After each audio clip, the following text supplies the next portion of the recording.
हाँ we future doctors, आज के वीडियो में हम केयर 2024 के वीडियो सॉल्यूशन स्टार्ट करेंगे। तो सबसे पहला वीडियो सॉल्यूशन आपका होगा मोल कॉन्सेप्ट का। बट इसे स्टार्ट करने से पहले एक बार हम ये डिस्कस कर लेते हैं कि हमारी पूरे साल की स्ट्रेटजी क्या होनी चाहिए कि आप केयर टेस्ट सीरीज को अच्छे से फॉलो करते हुए नीट के एग्जाम में केमिस्ट्री में 180 आउट ऑफ 180 स्कोर कर सके। साथ में मैं आपको यह भी बताऊंगा कि कैसे मैं आपका पूरी केमिस्ट्री का रिवीजन इन टेस्ट के थ्रू कराने वाला हूं, कैसे मैं आपको इंपॉर्टेंट पॉइंट एनसीईआरटी के जो इस बार एग्जाम में पूछे जा सकते हैं वो बताने वाला हूं, आपको उनको कैसे रिवाइज करना है। अभी से हम एक ऐसा प्लान कैसे बनाए कि बाद में आप जल्दी से जल्दी रिवीजन कर सके। तो ये सारी बातें पहले डिटेल में डिस्कस कर लेते हैं ताकि आपको आगे कोई प्रॉब्लम ना आए। तो देखो भाई, सबसे पहले केयर 24 आप सब जानते हैं, केयर की फुल फॉर्म है chemistry analysis revision cum exercise test series. तो ये केमिस्ट्री की pure NCERT based test series है जिसमें आपको चैप्टर वाइज टेस्ट के साथ साथ रिवीजन टेस्ट और मेजर टेस्ट भी मिलते हैं। तो इसमें अप्रोक्स आपको 45 टेस्ट मिलेंगे और सबसे खास बात यह है इन सब टेस्ट के वीडियो सॉल्यूशन रहेंगे जिसमें मैं आपको ना कि ओनली क्वेश्चन को सोल्व करना सिखाता हूं बल्कि साथ में यह भी बताता हूं कि एग्जामिनर आपसे क्या मिस्टेक करा सकता है, इस बार नीट 2024 में कौन सा क्वेश्चन आपके एग्जाम में पूछा जा सकता है। तो सारी ये डिटेल में बातें होंगी। और इस बार खास बात ये भी है भाई, केयर 2024 ऑनलाइन के साथ साथ हमने ऑफलाइन भी की है। जो स्टूडेंट अभी प्रेजेंट टाइम पे कोटा में है वो ऑफलाइन भी इसे प्रैक्टिस कर सकते हैं। अगर किसी को कोई डाउट है या क्वेरी है तो 7340-250 इस नंबर पे कॉल करके बात कर सकते हैं। अब आगे देखो भाई, मेरा मेथड क्या है इस टेस्ट को बनाने का, इस टेस्ट के थ्रू आपका रिवीजन कराने का, वीडियो सॉल्यूशन का, आपके मार्क्स बढ़ाने का, ये सारी बातें अब मैं बताता हूं। सबसे पहले देखो 28 चैप्टर वाइज टेस्ट आएंगे, 7 आपके रिवीजन टेस्ट होंगे। जैसे 4-5 चैप्टर हो गए उसके बाद एक रिवीजन टेस्ट आपका आ जाएगा, वो शेड्यूल में आपको मिल जाएगा। फिर उसके बाद आपके 10 मेजर टेस्ट होंगे जिसमें 2 क्लास 11 के, 2 क्लास 12 के और 6 कंप्लीट केमिस्ट्री के टेस्ट होंगे। तो इन टेस्ट में आपके 50 क्वेश्चन आएंगे। हर टेस्ट में आपके एग्जैक्ट नीट पैटर्न क्वेश्चन होंगे, प्योर एनसीईआरटी बेस्ड क्वेश्चन होंगे, सेक्शन ए और सेक्शन बी भी रहेगा। फिर उसके बाद टेस्ट जैसे ही आपने अटेम्प्ट किया उसके बाद आप वीडियो सॉल्यूशन देखेंगे। वीडियो सॉल्यूशन में एक एक क्वेश्चन को मैं आपको डिटेल में एक्सप्लेन करता हूं, पूरा 360 कवर करता हूं। और मेरी कोशिश ये रहती है कि इन 50 क्वेश्चन के थ्रू जितने भी कॉन्सेप्ट आपने एक चैप्टर में पढ़े हैं, जैसे मोल कॉन्सेप्ट में जो भी कॉन्सेप्ट आपने पढ़ा है वो पूरा अच्छे से आपको रिवाइज करा जाए और जो मिस्टेक आप कर सकते हैं वो भी इन 50 क्वेश्चन में आपसे करवाई जाए। तो आपको क्या करना है, टेस्ट अटेम्प्ट करने के बाद आप वीडियो सॉल्यूशन जरूर देखें क्योंकि इसके साथ आपका रिवीजन हो जाएगा। और साथ में आपको पता है, मैं हमेशा ये भी बोलता हूं कि इस बार ये क्वेश्चन एग्जाम में आ सकता है, नोट कर लो, इस टॉपिक से एग्जामिनर क्वेश्चन पूछ सकता है। क्योंकि मेरा जो एक्सपीरियंस है, जो मुझे पता है पिछले 4-5 साल में एग्जामिनर ने कौन से टॉपिक से क्वेश्चन पूछे हैं, इस बार कौन से टॉपिक से आ सकता है, एनसीईआरटी में क्या मिस्टेक वो आपसे करा सकता है, ये सारा टीचर को पता होता है। तो वो वीडियो सॉल्यूशन के थ्रू मैं आपको बता देता हूं। और एक खास काम हम ये भी करते हैं, टेस्ट से पहले हमेशा इंपॉर्टेंट क्वेश्चन की लिस्ट बना लेते हैं। इसमें 15 to 20 ऐसे क्वेश्चंस होते हैं जो आप बाद में रिवाइज कर सकते हैं। जैसे मान लीजिए पूरा मोल कॉन्सेप्ट आपने एक बार टेस्ट अटेम्प्ट कर लिया, दोबारा से आपके पास रिवाइज करने का टाइम नहीं है, तो आप ओनली ये वाले क्वेश्चन अटेम्प्ट करेंगे, इनमें जो प्रॉब्लम आती है उसका एक्सप्लेनेशन देख के आप डाउट क्लियर कर देंगे। तो ये मेथड होता है, ये पहले स्मार्ट स्ट्रेटजी होती है कि हम हर चैप्टर 45 टेस्ट होंगे आपके, तो 45 टेस्ट के 50-50 क्वेश्चन लगभग कितने हो गए, 2500 के राउंड क्वेश्चन हो गए। तो इतने क्वेश्चंस का आप एक साथ फिर रिवीजन नहीं कर सकते। और हर चैप्टर के 15-20 क्वेश्चन अगर आपके पास रहेंगे तो टोटल ये 700-800 क्वेश्चन बनेंगे। तो कभी भी आप आराम से रिवाइज कर सकते हो, लास्ट टाइम पे भी रिवाइज कर सकते हो। अच्छा, अब ये जो टेस्ट है इनके पीडीएफ भी आपको मिलेंगे। तो अब पीडीएफ का क्या बेनिफिट है, मान लीजिए आपके पास वीडियो सॉल्यूशन देखने का टाइम नहीं है तो आप एटलीस्ट पीडीएफ देख लो। पीडीएफ में मैं साथ में लिखवा देता हूं कि ये मिस्टेक नहीं करनी है, या साथ में लिखवा देता हूं कि ये एग्जाम में आ सकता है। कोई एक्स्ट्रा टॉपिक मुझे इंपॉर्टेंट लगता है, वो जो क्वेश्चन से रिलेटेड है वो भी आपको बता देता हूं। तो पीडीएफ भी पढ़ लेंगे, उससे काम हो जाएगा। अच्छा, मैं अलग से हाईलाइट भी कर देता हूं जो आपकी मिस्टेक होती है या जो एनसीईआरटी का पॉइंट होता है या जो एग्जामिनर आपसे मिस्टेक करा सकता है उसको मैं हाईलाइटेड करके रखता हूं। तो पीडीएफ से ये भी बेनिफिट आपको मिलेगा। अब इसके बाद ये तो हो गया मैं क्या करने वाला हूं। अब आपको क्या करना है, टेस्ट अटेम्प्ट किया, उसका वीडियो सॉल्यूशन देखा या पीडीएफ पढ़ा, है ना, हो सके तो कम से कम उन क्वेश्चन का वीडियो सॉल्यूशन जरूर देखें जो आपसे मिस्टेक हुए हैं या टेस्ट में जो आप सोल्व नहीं कर पाए। और जिनके पास पूरा देखने का टाइम है तो पूरा भी आप आराम से देख सकते हो। अगर पूरा वीडियो सॉल्यूशन देखने का टाइम नहीं है तो कोई जरूरत नहीं है, बस ओनली इंपॉर्टेंट क्वेश्चन का या जो आपके मिस्टेक वाले हैं, जो छूट गए आपसे, उनका जरूर देख ले। फिर आपको क्या करना है, टेस्ट में जैसे मैं आपको वीडियो सॉल्यूशन में बता दूंगा, ये मिस्टेक आपसे हो सकती है, या वीडियो सॉल्यूशन देखने के बाद आपको लग जाएगा कि हाँ यार ऐसा तो मैंने सोचा ही नहीं था, सर ने मुझे सही से बताया, तो ये मिस्टेक मैं कर रहा था, उस मिस्टेक को नोट कर लेना है। अब बच्चे बोलते हैं सर जब हमारे से क्वेश्चन मिस्टेक होता है तो क्या हम मिस्टेक को पूरे क्वेश्चन को लिखे, फिर एक्सप्लेनेशन लिखे, फिर मिस्टेक लिखे? देखो इतना लिखने की जरूरत नहीं है। आपको क्या करना है, जैसे एक पार्टिकुलर क्वेश्चन में आपसे मिस्टेक हो गई, मान लीजिए आप फॉर्मूला भूल गए, तो आप ओनली फॉर्मूला नोट करेंगे, और अगर आप कोई इंपॉर्टेंट पॉइंट भूल गए या कोई एनसीईआरटी का पॉइंट भूल गए, ओनली वो पॉइंट लिख लो। और किसी क्वेश्चन में आपको लगता है कि यार ये पार्टिकुलर पैटर्न का क्वेश्चन है और इस पैटर्न में बार बार मेरे से मिस्टेक हो रही है, तो उस पैटर्न के क्वेश्चन को लिख के आप एक्सप्लेनेशन उसका लिख सकते हैं। तो ऐसे आप अपनी मिस्टेक्स की कॉपी भी बनाएंगे। तो इस प्रोसीजर को अगर आप एग्जाम तक अच्छे से फॉलो करेंगे तो डेफिनेटली आप 180 आउट ऑफ 180 करके आएंगे, क्योंकि इन 45 टेस्ट में मैं आपको वो सारी मिस्टेक्स बता दूंगा जो आप एग्जाम में कर सकते हैं या एग्जामिनर आपसे करा सकता है, या वो सारे एनसीईआरटी के पॉइंट कवर हो जाएंगे जो इस बार आपके एग्जाम में आ सकते हैं। बस आपको क्या करना है, टेस्ट अटेम्प्ट करके वीडियो सॉल्यूशन को, पीडीएफ को अच्छे से फॉलो करना है जैसे आज मैंने आपको बताया है। तो आई थिंक अब आपके सारे डाउट क्लियर होंगे। तो अब हम टेस्ट के सॉल्यूशन स्टार्ट करते हैं।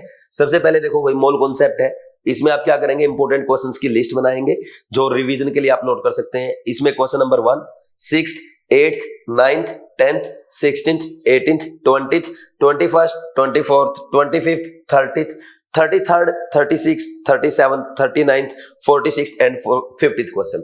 वैसे लिस्ट बनाने की जरूरत नहीं है क्योंकि ये पूरी पीडीएफ आपके पास आ ही जाएगी। अब कुछ बच्चे ऐसा भी करते हैं, भाई सर ने बोला ये इंपॉर्टेंट क्वेश्चन है, शायद यहाँ से एग्जाम में क्वेश्चन आ जाएगा, तो इन क्वेश्चन को लिख लेंगे अपनी नोटबुक में, फिर उसका एक्सप्लेनेशन भी लिख लेंगे। ऐसा टाइम वेस्ट करने की जरूरत नहीं है, ठीक। ये तो बस ऐसे ही है भाई, आपका ना पूरा चैप्टर बाद में भी रिवाइज हो जाएगा। ये अच्छे अच्छे क्वेश्चन होते हैं, तो आपको अगर दोबारा क्वेश्चन अटेम्प्ट करना है, दोबारा क्वेश्चन रिवाइज करना है, पीडीएफ से कर लेना, ठीक। तो बार बार लिखने की क्या जरूरत है, लिखने की जरूरत नहीं है, लिखो सिर्फ अपनी मिस्टेक, और मिस्टेक को लिखो शॉर्ट में। जैसे मान लीजिए आपसे 5 क्वेश्चन मिस्टेक हुए, तो 5 क्वेश्चन को हो सके तो सिर्फ 5 पॉइंट में लिखो, ज्यादा से ज्यादा आधे पेज में लिखो, उससे ज्यादा सिर्फ 1 पेज में लिखो। इससे ज्यादा पेज आपको ना तो वेस्ट करना है और ना ही टाइम वेस्ट करना है। मिस्टेक जितना शॉर्ट में लिखोगे, जितना टू द पॉइंट लिखोगे, उतनी ज्यादा बार आप रिवाइज कर पाओगे, और जितनी ज्यादा बार मिस्टेक रिवाइज करोगे उतना आपका कॉन्फिडेंस बढ़ेगा, और जितना कॉन्फिडेंस बढ़ेगा उतने ही आपके अच्छे मार्क्स आएंगे। ठीक है भाई, तो आज पहले दिन सारी चीजें क्लियर हो गई। अब हम वीडियो सॉल्यूशन स्टार्ट कर लेते हैं। तो इसमें सबसे पहले देखो, first question, for the following reaction the mass of water produced from 445 gram of C57H110O6 is, ये रिएक्शन दे रखी है, ठीक, रिएक्शन भी दे रखी है इसने। तो अब देखो सबसे पहली बात, ये इंपॉर्टेंट क्वेश्चन क्यों है, क्योंकि आप ऐसे क्वेश्चन को देखते ही डर जाते हो, और इतना बड़ा कंपाउंड दे रखा है, ठीक, और फिर आप ऐसे क्वेश्चन को एग्जाम में सोल्व करते ही नहीं हो। तो इसलिए मैंने लिखा है इंपॉर्टेंट, ताकि आप बार बार रिवाइज कर सको, इसको डरो ना आप। और दूसरी बात, ये जेईई मेंस का क्वेश्चन है। अब जेईई मेंस में आ चुका है तो नीट में भी एज इट इज आ सकता है, या इस पैटर्न का क्वेश्चन आ सकता है ना। अब देखो सबसे पहला क्वेश्चन देखो, सबसे पहले इसने क्या दिया, इसका मास दे दिया, है ना। अब मास से आप क्या करोगे, मोल्स फाइंड आउट कर लो। इसका मास कितना होगा टोटल, भाई 57 एटम है कार्बन के, तो एक एटम का 12, 57 से मल्टीप्लाई करो, 12 7 जा 84 और 12 5 जा 66, 84 हो जाएगा। और हाइड्रोजन के 110 एटम का 110, और ऑक्सीजन के 6 एटम का 96, ये आ जाएगा आपका टोटल 6 4 10 8 1 9 और 9 18 1 19, और ये 6 बटा 1 6 1 7 1 8 890। तो अगर इसको 890 से डिवाइड आप कर दोगे तो ये कितने मोल्स हो गए, ये हो जाएंगे आपके 0.5 मोल्स, ठीक, पूरा एग्जैक्ट कर जाएगा। 445 टू जा 890 कितना होता है, 445 टू जा होता है 890, तो 0.5 मोल आ गए, या हाफ मोल बोल सकते हो। अब इस रिएक्शन में यहां पे देखो, इसके 2 मोल, वाटर कितने मोल दे रहे हैं, 110 मोल, तो आप लिखोगे 2 मोल C57H110O6 प्रोड्यूस। अच्छा, वहां पे ना आपको ऐसा पूरा लिखना नहीं होता जैसे मैं लिख रहा हूं, कहीं वहां भी पूरा लिखने लग जाओ, ठीक। 110 मोल वाटर, ठीक। अब एक बात बताओ, अब यूनिटरी मेथड लगाना है, 1 मोल कितना प्रोड्यूस करेगा वाटर का, 110/2, और यहां पे अगर हम बात कर लें भाई आपका कितना है 0.5 मोल, 0.5 मोल कितना प्रोड्यूस करेगा, 110/2 इंटू 0.5 मोल वाटर का। लेकिन वाटर का आपसे क्या पूछा है, मास पूछा है। तो पहले तो आप क्या करोगे, इसको भी 1/2 लिख दो, 110/2 गुना में 1/2, ये 1.5 को मैंने 1/2 लिख दिया। और मास फाइंड आउट करने के लिए 1 मोल का मास 18 ग्राम होता है। तो अब देखो ये गया 55 पे और ये गया 9 पे, तो 9 5 जा 45, 9 5 जा 45 और 495 ग्राम। ये क्वेश्चन था। अगर सही देखा जाए ना, एक पॉइंट ये, फिर बाकी ये 3 लाइन और छोटी सी कैलकुलेशन, मैक्सिमम 30 से 40 सेकंड का क्वेश्चन है। लेकिन आप क्या करते हैं, देखते ही डर जाते हो क्वेश्चन से। डरना नहीं होता अपने को। ठीक, आंसर 1 आ गया इसका। नेक्स्ट देखो question number 2, the amount of sugar C12H22O11 required to prepare 2 litre of its 0.1 molar aqueous solution. बोला कितना अमाउंट चाहिए ये सॉल्यूशन बनाने के लिए। तो आपको क्या दे दिया, वॉल्यूम और मोलरिटी। आप जानते हो मोलरिटी क्या होता है, number of moles divide by volume of solution. तो नंबर ऑफ मोल्स आ जाएंगे, मोलरिटी इनटू वॉल्यूम, तो कितना आ जाएगा 0.1 इंटू 2, तो कितना आ गया 0.2 मोल। तो 0.2 मोल का मास बताओ भाई। यहाँ पे क्या है, शुगर है, शुगर का मास कितना होता है 342, तो 0.2 को 342 से मास मल्टीप्लाई कर दो, ये ग्राम में मास आ जाएगा।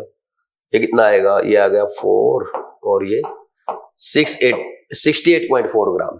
आंसर 1। Very easy question. ठीक, ऐसे करने होते हैं आपको। ठीक, तो देखो भाई इसके बाद नेक्स्ट आगे बढ़ जाते हैं। Question number 3, the simplest formula of a compound containing 50% of element X, atomic mass 10 है, 50% of the element Y, atomic mass 20 है। तो इसमें सबसे पहले क्या करोगे, ये X एलिमेंट है और ये आपका Y एलिमेंट है, तो इसका 50%, तो इसका भी कितना होगा 50। तो अब आपको सिंपलेस्ट फॉर्मूला फाइंड आउट करना होता है। तो एक काम क्या करो, एटॉमिक मास से डिवाइड कर दिया करो, ये डिवाइड कर दिया। अब इसका सिंपलेस्ट रेशियो फाइंड आउट कर लो इनका। इसका कितना आएगा भाई, ये 50 से 50 कैंसिल और ये 10 से ये 2 पे कैंसिल, क्रॉस आप कैंसिल कर सकते हो ऐसे। तो 2 इधर, ये आ गया 1 और ये 1/2, तो 2 उधर आएगा, 2:1, तो ये X2Y हो जाएगा। ये आपका आंसर है, चेक करो। सेकंड, तो थर्ड का क्या आएगा, सेकंड आंसर आ गया। Next question number 4, the law of multiple proportion was proposed by Dalton. Dalton ने प्रपोज किया था लॉ ऑफ मल्टीपल प्रोपोर्शन। ये ऐसे ही इजी क्वेश्चन मैंने पूछ लिया, एनसीईआरटी पढ़ते या नहीं पढ़ते वो चेक करने के लिए। नेक्स्ट है 5th question, if 10 to the power 21 molecules are removed from 200 milligram of CO2, the number of moles of CO2 left are। तो देखो भाई एक काम करो, पहले तो ये मास आपको दे रखा 200 मिलीग्राम CO2 का, इससे मोल्स फाइंड आउट कर लो, फिर उससे मॉलिक्यूल्स फाइंड आउट कर लो। तो टोटल मॉलिक्यूल्स आ गए CO2 कितने हैं, उसमें 10 की पावर 21 मॉलिक्यूल्स रिमूव कर दिए, तो वो हटा दो, माइनस कर दो, तो बच जाएंगे आपके CO2 के मॉलिक्यूल्स कितने हैं, बचे हुए मॉलिक्यूल्स आ जाएंगे। उसको नंबर से डिवाइड कर दो, तो number of moles of CO2 left आ जाएगा। ठीक, कैसे एक बार देखते हैं। सबसे पहले इसका मास फाइंड आउट करो, number of moles of CO2 कैसे करेंगे भाई। ये 200 मास, इसका 200 मास है इंटू 10 की पावर -3, ये मिलीग्राम के बजाय ग्राम में कन्वर्ट हो गया। अब डिवाइड बाई मोलर मास, 44 से डिवाइड कर दिया, तो ये क्या आ गए, इसके मोल्स आ गए। अब मॉलिक्यूल्स कितने CO2 के, मॉलिक्यूल्स के लिए इसको अवोगाद्रो नंबर से मल्टीप्लाई कर दो, ये बच जाएगा, ऊपर बच गया आपका कितना 0.2 लिख लोगे इसको, तो 0.2 डिवाइड बाई 44 गुणा में 6 इंटू 10 की पावर 23। और इसको भी अगर मैं सोल्व करना चाहूं तो ये नीचे 4, ये 0 आ जाएगा, 2/10 लिख सकते हो, ये 220 हो जाएगा, तो 6/220। तो इसको सोल्व करो अब, 6/220 गुणा में 10 की पावर 23। अब सोल्व करो भाई, आगे कैसे होगा। तो अगर इसको हम सोल्व करना चाहें, ऊपर ऐसा लिख लो 600 डिवाइड बाई 220 गुणा में 10 की पावर 21, तो ये कितना हो जाएगा इतना। अच्छा, इसको ऐसे ही रख लो क्योंकि वो 10 की पावर 21 है ना, फिर सोल्व करते हैं इसको आगे। तो number of moles of CO2 left कितने आएंगे, टोटल मोल्स है 600 डिवाइड बाई 220 गुणा में। अच्छा, इसको और भी फर्दर भी सोल्व कर सकते हो आप, इसको फर्दर सोल्व करके ऐसा लिख सकते हो, देखो ये 0 कट गया, ये 11, ये किस पे गया 30 पे, तो 30/11 गुणा में 10 की पावर 21। तो यहां से आप इसको ऐसे लिख दोगे, इसको यहां से हटा के, तो 30/11 गुणा में 10 की पावर 21 और इसमें 10 की पावर 21 रिमूव कर दिए, तो 10 की पावर 21 को कॉमन ले लेंगे, कॉमन लोगे तो यहाँ बचेगा 1 और यहाँ बचेगा 30/11, इसमें से 1 माइनस हो जाएगा। तो इसको 1 ये 11 एलसीएम आ जाएगा, तो कितना 30 माइनस 11 19/11 गुना में 10 की पावर 21 आ गया। अब आप इसको मोल्स फाइंड आउट कर लो दोबारा से, ये मॉलिक्यूल्स आ गए, कितने बचे हैं मोल्स के लिए, इसको अवोगाद्रो नंबर से डिवाइड कर दो, ये हो जाएगा डिवाइड बाय अवोगाद्रो नंबर 6 × 10 की पावर 23, ये हो जाएगा 10 की पावर -2 पे गया, तो ये बच गया 66, नीचे 19/66 आ जाएगा ना। ये इसको भी सोल्व ही कर लो यार, ऐसे कर लो ना, ये कितने पे जाएगा, ये 6 3 जा बचेगा, 6 3 जा 18 बच गया कितना, ये 3.15 इतने पे जाएगा। तो 11 को उससे डिवाइड करो, 11 जाएगा पॉइंट 2 पे, 11 2 जा 22 और 11 फिर किस पे जाएगा, बच गया कितना 8, 11 7 जा नहीं 9 बच गया, 11 8 जा गुना में 10 की पावर -2, इसको लिख दो 2.8 गुना 10 की पावर -3। अब चेक करो 2.8 × 10 की पावर -3, ये ऑप्शन 1 में आ रहा है। अब क्या करना है, ऐसे क्वेश्चन को अपने को कभी स्टार्टिंग में नहीं करना, ठीक। आप क्या करते हो, ऐसे क्वेश्चन को स्टार्ट कर देते हो, फिर ऑप्शन तो देख लो एक बार कैसे है, कर लोगे सो बहुत टफ है ना। ऐसे क्वेश्चन को हमें लास्ट अटेम्प्ट में करना होता है, थर्ड अटेम्प्ट में, क्योंकि अगर शुरू में ही आपने ऐसे क्वेश्चन हो गया तो आपका बहुत टाइम वेस्ट हो जाएगा, फिर बाकी जो इजी क्वेश्चन वो छूट जाएंगे। जो ये ऐसा क्वेश्चन था ना, ये 4th वाला, ऐसे ऐसे क्वेश्चन छूट जाते हैं फिर आपके लास्ट में, फिर आपको घर आके दुख होता है। तो ये सारी बातें भी मैं आपको टेस्ट सीरीज के साथ साथ सिखाऊंगा कि ऐसी मिस्टेक आपको नहीं करनी है। देखो कितना लेंथी कैलकुलेशन हो गई। अच्छा मेरी तो कैलकुलेशन बहुत अच्छी है, मैं तो बहुत फास्ट करता हूँ, मुझे इतना टाइम लग गया, आपको भी डेफिनेटली लगेगा, आपको तो और ज्यादा लगेगा, तो इसलिए ऐसे क्वेश्चन को बाद में किया करो। अच्छा कुछ बच्चों को यहाँ आके समझ में आती है, सर आधा क्वेश्चन तो कर लिया, पूरा कर लेता हूँ। भाई आधे में समझ में आ गई ना, ये आधा टाइम बचा ले। अब यहाँ पे भी अगर तो 2 मिनट लगाएगा तो 2 मिनट में हो सकता है 4 इजी क्वेश्चन कर ले। अरे एक क्वेश्चन में 4 नंबर मिलेंगे, 4 क्वेश्चन में तेरे को 16 नंबर मिलेंगे। थोड़ा दिमाग लगाओ, कंपटीशन है, दौड़ है, दूसरों से तेज दौड़ना है, ये नहीं कि मुझे अकेले को दौड़ना, दूसरे से भी तेज दौड़ना है, ये ध्यान रखो। Next, a compound possesses 8% sulfur by mass, the least molecular mass is। देखो भाई सबसे पहले जब भी आपको ना ये पूछा जाए लिस्ट मोलिकुलर मास कितना होगा कंपाउंड का, तो कॉन्सेप्ट याद रखो। आप ये मान लो कि सल्फर का एक एटम तो उसमें कम से कम प्रेजेंट होगा, एटलीस्ट 1 एटम तो होगा ना, 1 atom of sulphur should be present, ये कॉन्सेप्ट है। फिर इसके बाद देखो, अब उसका आपको अब पता आपको सल्फर का 1 एटम का मास कितना होता है, 32 AMU। तो यहाँ पे हम लिखेंगे, अगर यहाँ पे देखा जाए भाई 8 AMU लिख दो या ग्राम लिख दो, जैसे आपको ठीक लगे। Sulphur is present in 100 AMU जो कंपाउंड है, सही है भाई।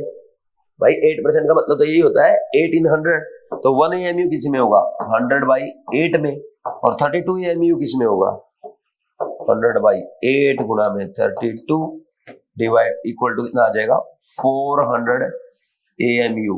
इतना आ गया मास कंपाउंड का, list molecular mass. Second answer, ये इजी क्वेश्चन है, ऐसे क्वेश्चन एग्जाम में आते रहते हैं कभी कभी, है ना।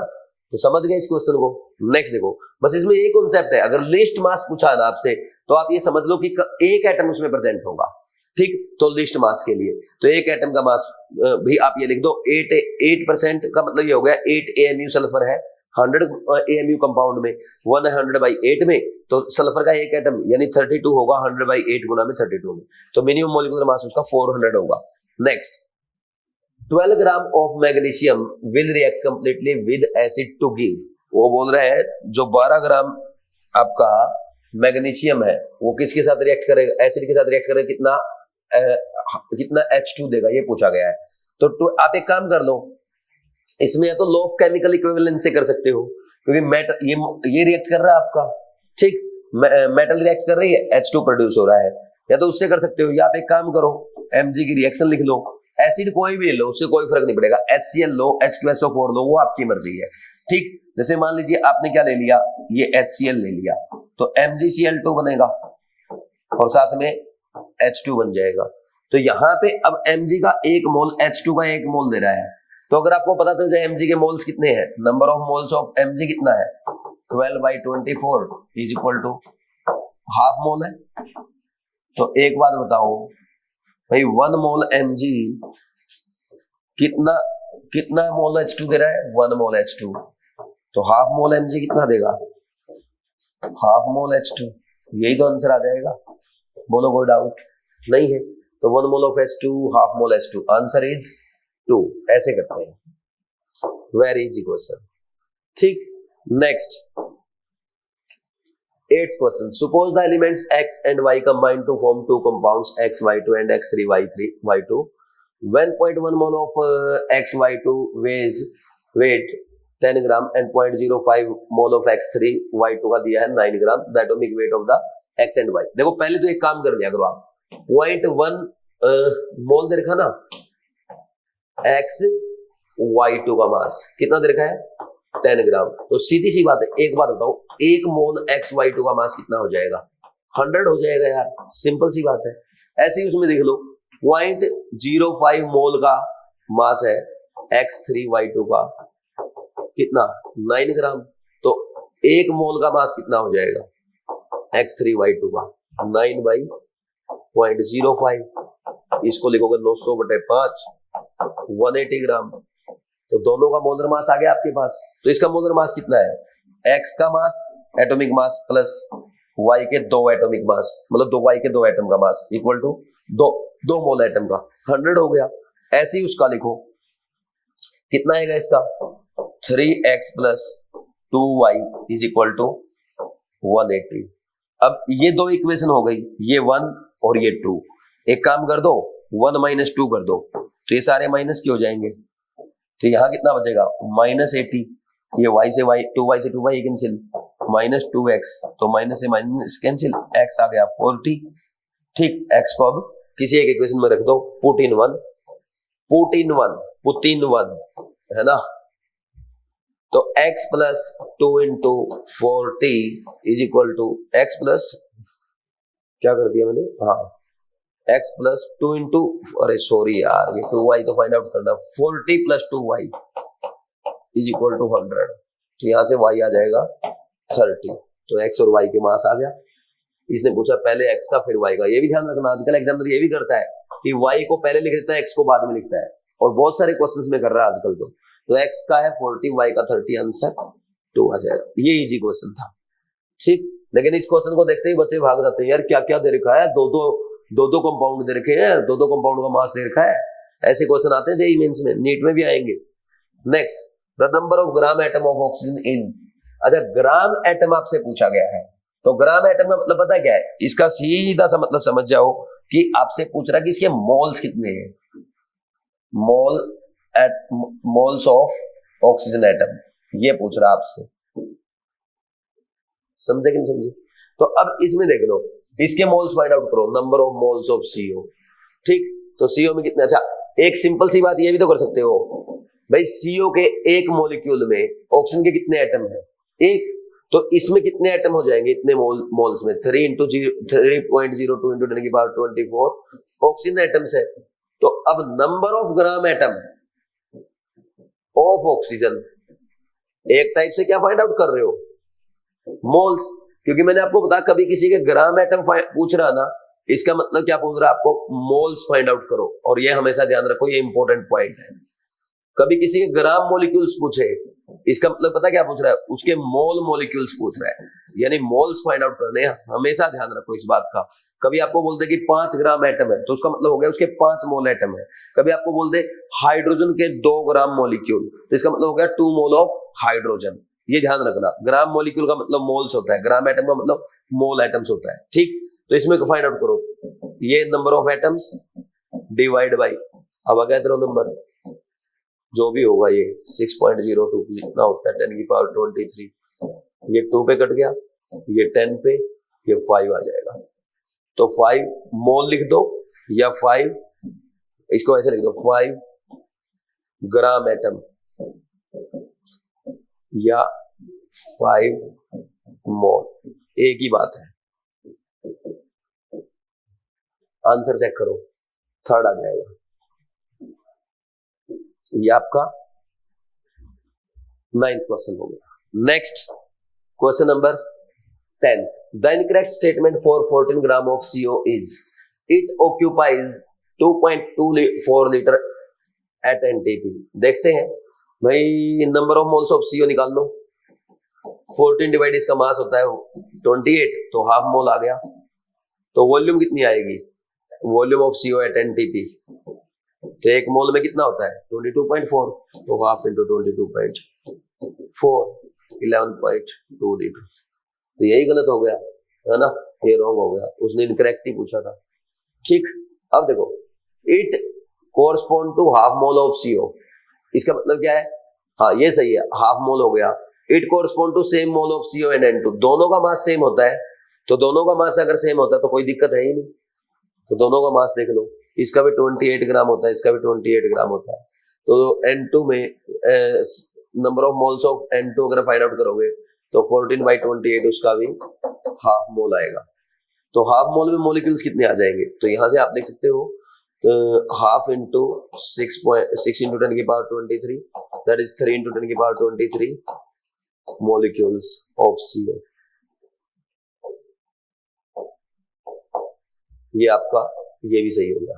तो रॉन्ग कौन सा है, फर्स्ट वाला, second, third, fourth right answer 1 आ जाएगा, इसे हो जाएगा। Next question number 11, the number of oxygen atoms in 4.4 gram of CO2 is approx. भाई ऑक्सीजन एटम्स बताने आपको है ना, तो सबसे पहले number of moles of CO2 find out करो। 4.4 डिवाइड बाई 44.1 मोल आ गया, तो 0.1 मोल में क्या होगा, 0.1 NaCO2 मॉलिक्यूल्स, और CO2 के एक मॉलिक्यूल में ऑक्सीजन के कितने एटम है, 2, तो इसमें कितने आ जाएंगे 2 इंटू 0.1 Na ऑक्सीजन एटम्स, तो 2 गुना में 0.1 इंटू 6 इंटू 10 की पावर 23, ये आ जाएगा 1.2 इंटू 10 की पावर 23 ऑक्सीजन एटम्स। चेक करो आंसर 1 आ जाएगा क्वेश्चन नंबर 11 का। ठीक, next question number 12, a bivalent metal has an equivalent weight और mass of 32, the molecular mass of the metal nitrate is.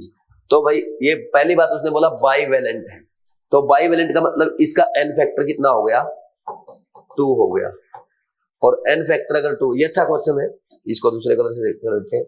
तो इसका मास हो जाएगा, ये फॉर्मूला हो जाएगा इसका मेटल नाइट्रेट का।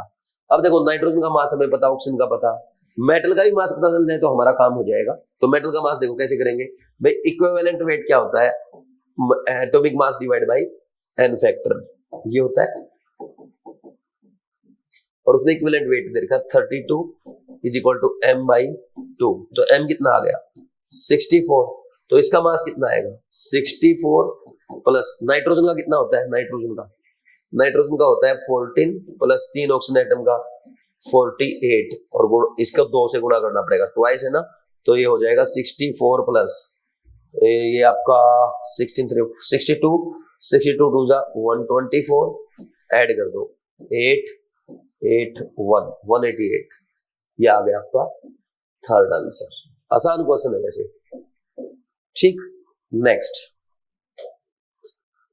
1 litre of a gas at STP weight 1.16 gram, it can possible be, ये क्या हो सकती है। तो भाई आप एक बात बताओ, 1 लीटर का मास आपको पता है, 1 लीटर का मास कितना है 1.16 ग्राम, तो 1 मोल का मतलब होता है 22.4 लीटर गैस एट एसटीपी, तो उसका मास कितना हो जाएगा 1.16 गुना में 22.4। तो इसको सोल्व करो, अब ये आपको सोल्व करना पड़ेगा, तो अब मल्टीप्लीकेशन करो ऐसे जल्दी से, क्योंकि पास मिलेंगे नहीं मास, इसका 28 है, इसका कितना हो जाएगा 26 है, इनका चलो इसका 32 है, तो 28 और 26 तो पास हो गया, सही कैलकुलेट करना पड़ेगा 1.16, ये कितना आ जाएगा 6 4 जा 24 और 6 2 जा 12 और 1 तो 12 और 2 4, 6 2 जा 12 और 1 13, यही होगा ना। ठीक, और फिर ये ऐसे लिख दो 224, फिर ऐसे लिख दो 224 4 4 4 8 3 2 5 4 9 2 4 5 6 और 2 2 2 4 1 5 आएगा यहाँ पे, 2 2 4 1 5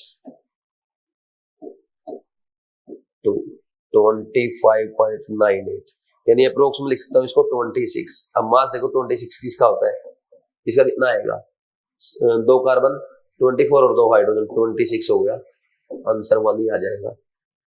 ठीक, तो बस इसमें कैलकुलेशन थी और कुछ नहीं था, क्वेश्चन इजी था। ठीक, हाँ कैलकुलेशन में लगेगा आपको, ऐसे कैलकुलेशन में 30 40 50 सेकंड लगेंगे। ठीक, उसका कोई सॉल्यूशन है नहीं, करनी पड़ेगी आपको, तो ऐसे क्वेश्चन को भी आप सेकंड अटेम्प्ट में किया करो। ठीक, next, the modern atomic weight scale is based on, सबको पता है carbon 12 is taken as standard atom, answer क्या आ जाएगा, 1 आ जाएगा। ठीक, नेक्स्ट इसके बाद question number 15, the value of AMU is which of the following.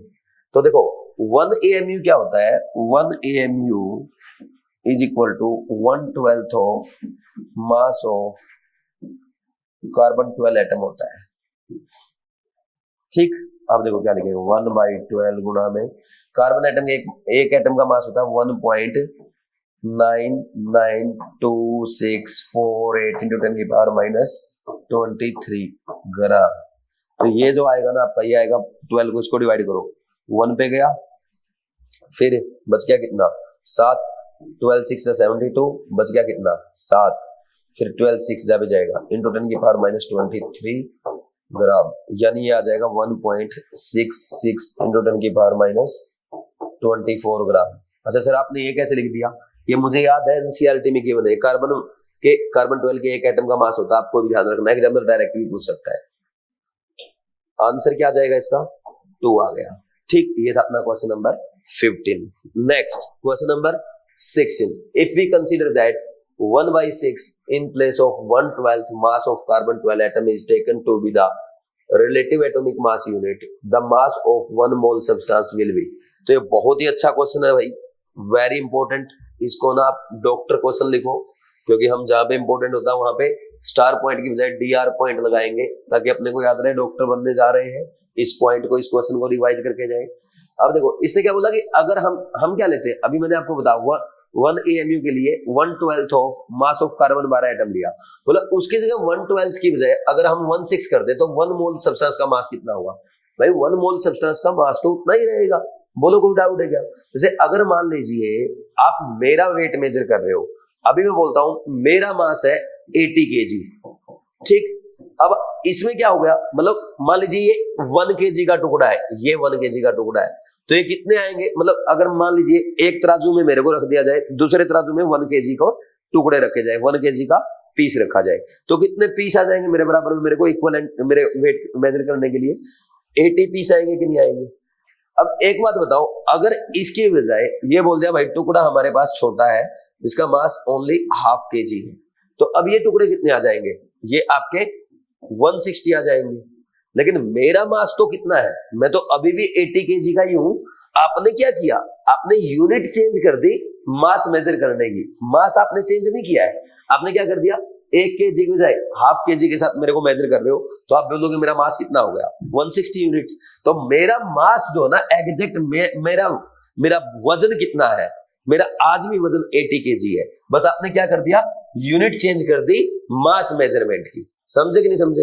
अब एक इसको ऐसे समझते हैं, मान लीजिए आपका वजन 60 kg है, अगर मैं आपको ऐसे अपने हाथों में उठाता हूं तो मुझे कितना वजन लगेगा 60 kg लगेगा, ठीक। तो अब हम क्या करते हैं 1 kg की जो यूनिट है उसको चेंज कर देते हैं, 500 ग्राम को हम 1 kg कहने लग जाते हैं, तो आपका वेट कितना बोला जाएगा, आधा हो गया ना यूनिट, तो आपका वेट बोला जाएगा 120 kg। लेकिन मुझे बोझ कितना लगेगा, मुझे कितना भार महसूस होगा, मुझे तो अभी भी उतना ही होगा ना जितना पहले हो रहा था, या मुझे 120 होने लग जाएगा, ऐसा नहीं है ना।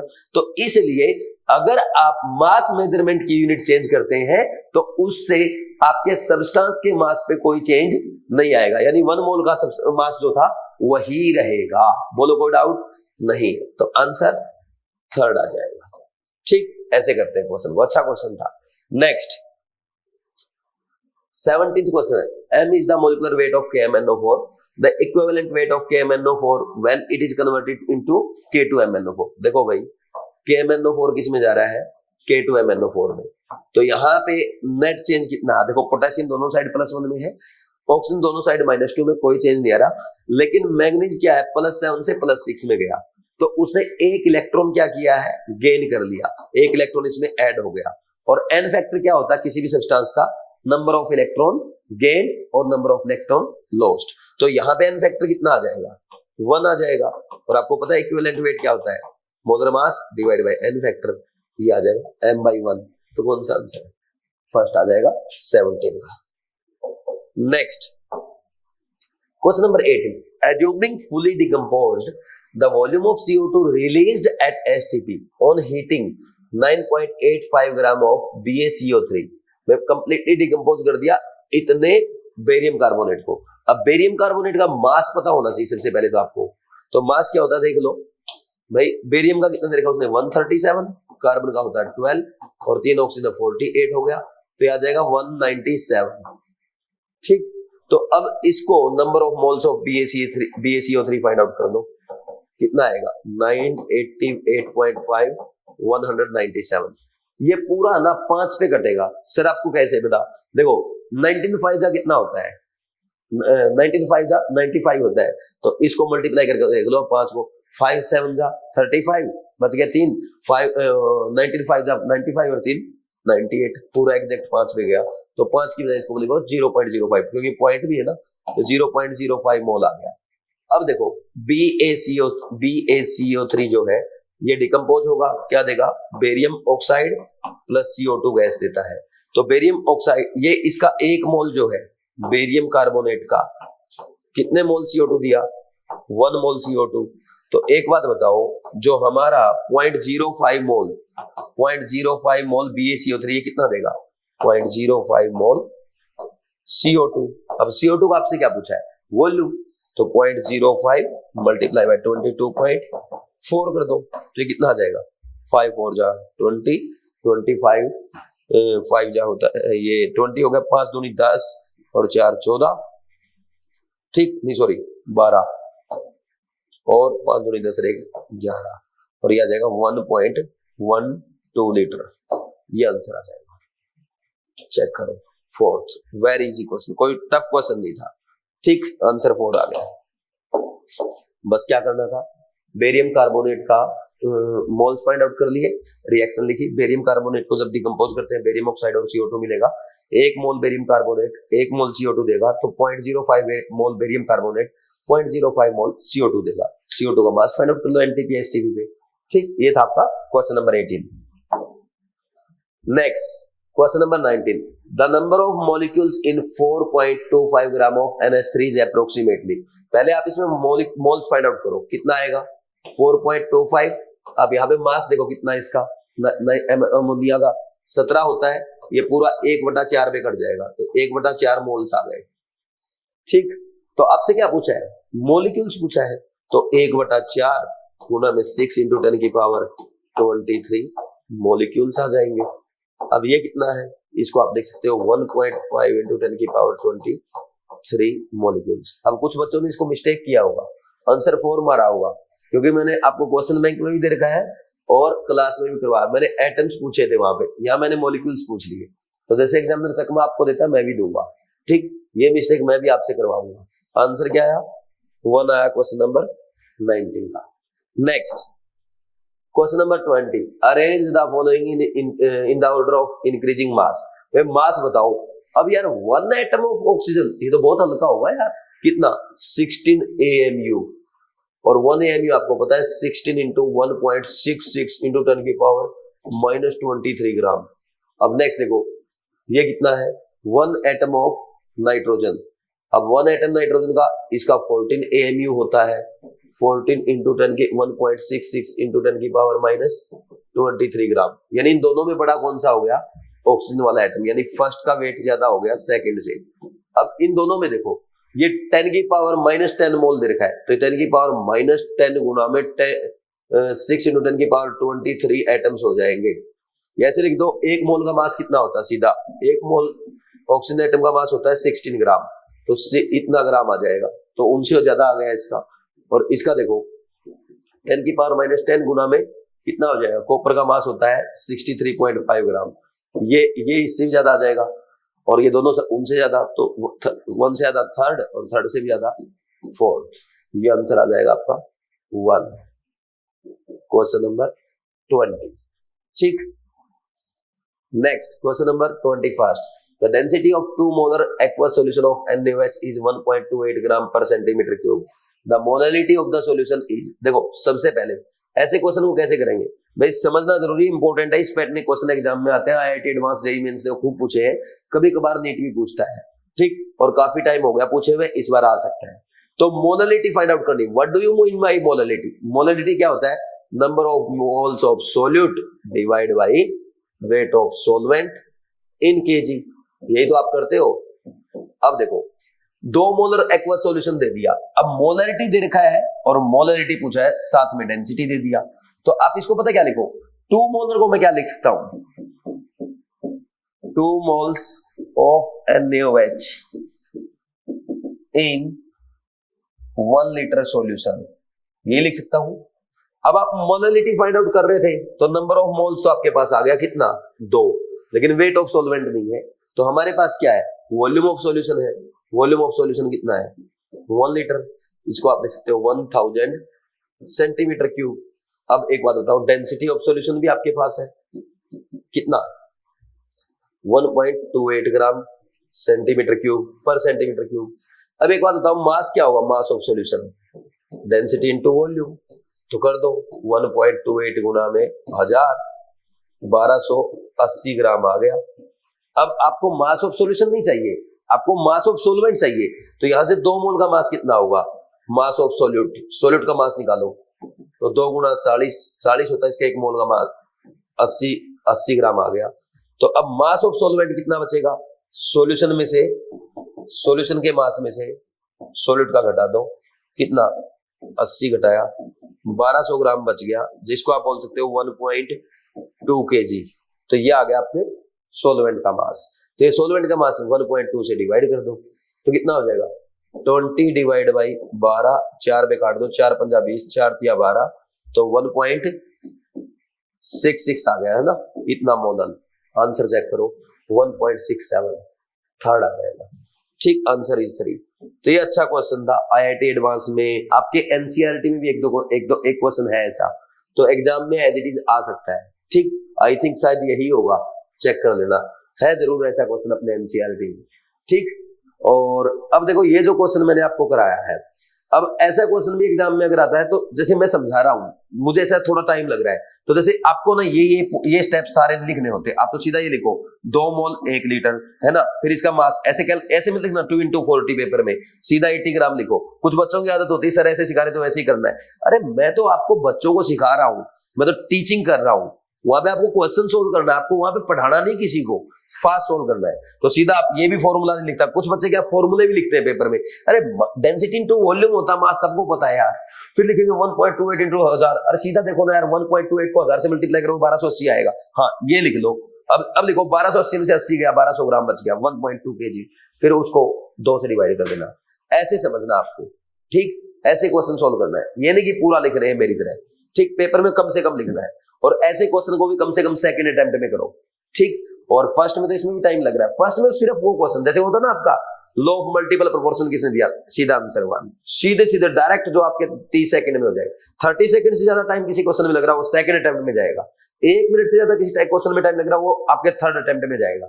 ये स्ट्रेटजी जब आप फॉलो करोगे ना तब आपके अच्छे मार्क्स आएंगे। ठीक, फिर इसके बाद देखो, अब कुछ बच्चे क्या करते हैं, ऐसे क्वेश्चन में एक फॉर्मूला याद करते हैं, डेंसिटी वाला, कोचिंग वाले कराते हैं, मुझे तो पता भी नहीं वो फॉर्मूला क्या होता है। लेकिन अगर आपको ये लाइन लिखनी आती है भाई 2 moles of NaH in 1 litre का मतलब है 2 मोलर, तो आपको यहाँ पे क्या चाहिए, molarity, number of moles of solid divide by weight of solvent. तो 2 मोल तो आपके पास आ गए ना, 2 मोलर का मतलब क्या है, 2 moles of NaH in 1 litre solution. तो अब आपको वेट ऑफ सॉल्वेंट और चाहिए, वॉल्यूम ऑफ सॉल्यूशन है, डेंसिटी ऑफ सॉल्यूशन है, mass of solution find out कर लो। और 2 मोल का मास आपको सॉल्यूट का ही पता है, तो सॉल्यूशन के मास में सॉल्यूट का मास माइनस कर दो, सॉल्वेंट का मास आ गया, केजी में कन्वर्ट करो, मोल नंबर ऑफ मोल से डिवाइड कर दो, मोलरिटी आ गया। क्यों फॉर्मूला रटना है, और फॉर्मूला भी रटोगे वैल्यू तो उसमें भी रखनी पड़ेगी, फंस जाओगे वहां पे, एग्जामिनर किसी दिन उल्टा सीधा कर देगा, उसी दिन गया फॉर्मूला। नेक्स्ट लिखो, 2 gram of oxygen contains number of atoms equal to that of 2 gram of oxygen atom, देखो 2 gram number of oxygen atom भाई किस में सेम है ये पूछ रहा है, तो मोल्स फाइंड आउट कर लो, जिसमें मोल सेम आ जाएंगे उसमें एटम सेम आ जाएंगे, और ये सारे एटम्स के सैंपल दे रखे हैं, ठीक, क्योंकि एटम की बात कर रहा है। तो 2 डिवाइड बाई 16 कितना आया 1/8 मोल, 1/8 मोल आपको देखना किसमें। अब इनमें चेक करो, इसमें चेक करो नंबर ऑफ मोल्स 4 बाई इसका 32 मास होता है एक मोल एटम का, तो 1/8 मोल, बस इसी में आ गया इक्वल, आंसर फर्स्ट हो गया, ठीक, आंसर 1 आ जाएगा। कोई डाउट नहीं है भाई, कर लेंगे ऐसे, बाकी में चेक करके देख लो, लो चेक करते हैं। इसमें 7/14 इसका हाफ मोल आया, इसमें 0.5 डिवाइड बाई कितना, हाइड्रोजन का एक का मास 1 होता है, 1/2 मोल आया। सोडियम में 2.3 डिवाइड बाई 2.3 सॉरी 23, इसमें आपका 1/10 मोल आएगा, तो इक्वल किस में आ रहे हैं, ओनली फर्स्ट में, ठीक, आगे बढ़ जाते हैं। Next, the largest number of molecules is in, किस में है लार्जेस्ट नंबर ऑफ मॉलिक्यूल्स, तो पहले एक काम करो, मोल्स फाइंड आउट करो, नंबर ऑफ मोल्स कितने आए 36 डिवाइड बाई 18 2 मोल, यानी 2 Na मॉलिक्यूल्स आ गए। इसमें चेक करो, इसमें पहले number of moles find out करो, 28 divide by 28 1 mole means 1 NaCO molecules. हाँ, इथाइल अल्कोहल का मास 46 होता है, 46/46 1 मोल कितना 1 Na मॉलिक्यूल्स आ गया। इसमें 22/44 हाफ मोल यानी हाफ Na मॉलिक्यूल्स आ गया, तो आंसर मैक्सिमम किस में आ रहा है, फर्स्ट में, 23 का first. Very very easy question, ऐसे कर लो, ठीक। Next question number 24, which of the following reaction is not correct according to the law of mass conservation.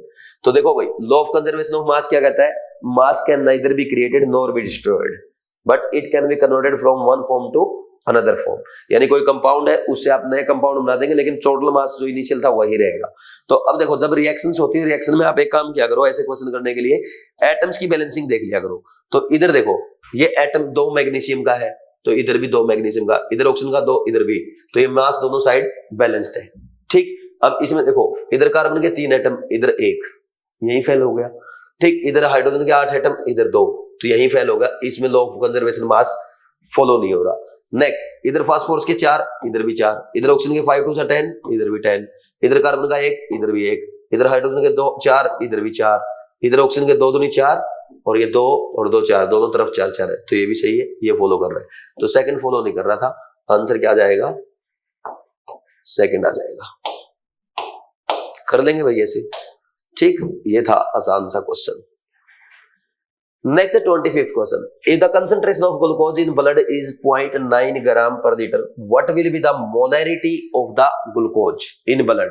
तो अब देखो, ये भी अच्छा क्वेश्चन है भाई, इसने क्या दे दिया आपको, कंसंट्रेशन दे दी 0.9 ग्राम पर लीटर, तो इसका मतलब पता है क्या, 0.9 ग्राम ग्लूकोज इन 1 लीटर, ये इसका मतलब है। अब कर दो क्वेश्चन सोल्व, क्या चाहिए आपको, मोलैरिटी ना, number of moles divide by volume of solution. अरे मास दे रखा, मोल्स नहीं फाइंड आउट कर सकते, क्या आएगा, ये equal to 0.9 divide by 180 divide by volume 1 है, तो इसको लिख लो 9/10 हो जाएगा, 9/10 गुणा में 180, तो ये कितना आ जाएगा, ये गया किस पे, 9 2 जा 1/200, तो इसको आप देख सकते हो 0.005 मोल्स आ जाएगा, जो सॉरी 5 मोलर आ जाएगा, मोलरिटी कर रहे हैं ना, तो आंसर थर्ड। इजी क्वेश्चन है, बस इसको लिखना था, 0.9 ग्राम है ग्लूकोज का 1 लीटर में, तो ग्लूकोज का मास है, ग्लूकोज के मोल्स फाइंड आउट कर लिए, वॉल्यूम ऑफ सॉल्यूशन से डिवाइड कर दिया, आ गया मोलरिटी, आंसर 1। नेक्स्ट 1 नहीं सॉरी, आंसर आपका क्या था यहाँ पे, आंसर थर्ड है, ठीक। Next question number 26, the empirical formula and molecular mass of a compound are, ये देखो, ये एम्पिरिकल फॉर्मूला दे दिया और ये मोलर मास दे दिया, ये दे रखा है, what will be the molecular formula of the compound. तो एक काम कर लो, पहले इसका है ना empirical formula mass find out कर लो, कितना आएगा, 12 + 2 + 16, यही होगा ना, 12 + 2 + 16, ये हो गया 30, तो अब n फाइंड आउट करते हैं। Molar mass divide bye empirical formula mass कितना आ गया 6, तो मोलिकुलर फॉर्मूला होता है n into empirical formula 6 into 30 sorry 6 into CH2O C6H12O6 ये आ जाएगा। चेक करो कौन सा है, ये रहा। ठीक आंसर था। वेरी इजी क्वेश्चन है, नहीं क्वेश्चन में कुछ। Next question number 27, the number of atoms present in 1 mole of an element is equal to Avogadro number. ठीक है, which of the following element contains the greatest number of atoms. भाई सबसे ज्यादा atom बताने किसमें, पहला करो number of moles find out करो। 4 डिवाइड बाई हीलियम का मास कितना होता है 4 ही, 1 मोल आ गया, यानी इसमें कितने एटम्स आ जाएंगे n हीलियम एटम्स।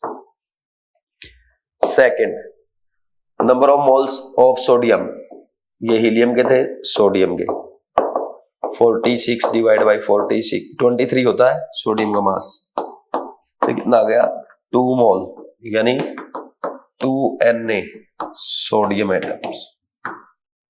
इजी सा क्वेश्चन है। तो इसमें number of moles of calcium 0.4 divide by ये हो गया 40, ये आ जाएंगे 0.01 मोल यानी 0.01 Na कैल्शियम एटम्स। फिर इसके बाद 12 ग्राम हीलियम,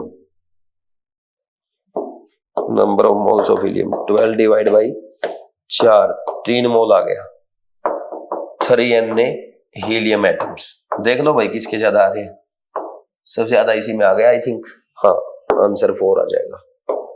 ठीक इजी सा क्वेश्चन था, बस मैंने आपको लिख लिख के दिखाया इसलिए टाइम लग गया। नेक्स्ट क्वेश्चन नंबर 28, ये अच्छा क्वेश्चन है। 1 ग्राम of magnesium is burned in closed vessel containing 0.5 gram of O2, which reactant is limiting reagent and how much of the reaction excess reagent will be left। पहली बात तो इसने limiting reagent का question है, खुद नहीं बता दिया, ये बहुत अच्छी बात। वैसे हर क्वेश्चन में अपने को चेक करना होता है लिमिटिंग रिएजेंट है ना।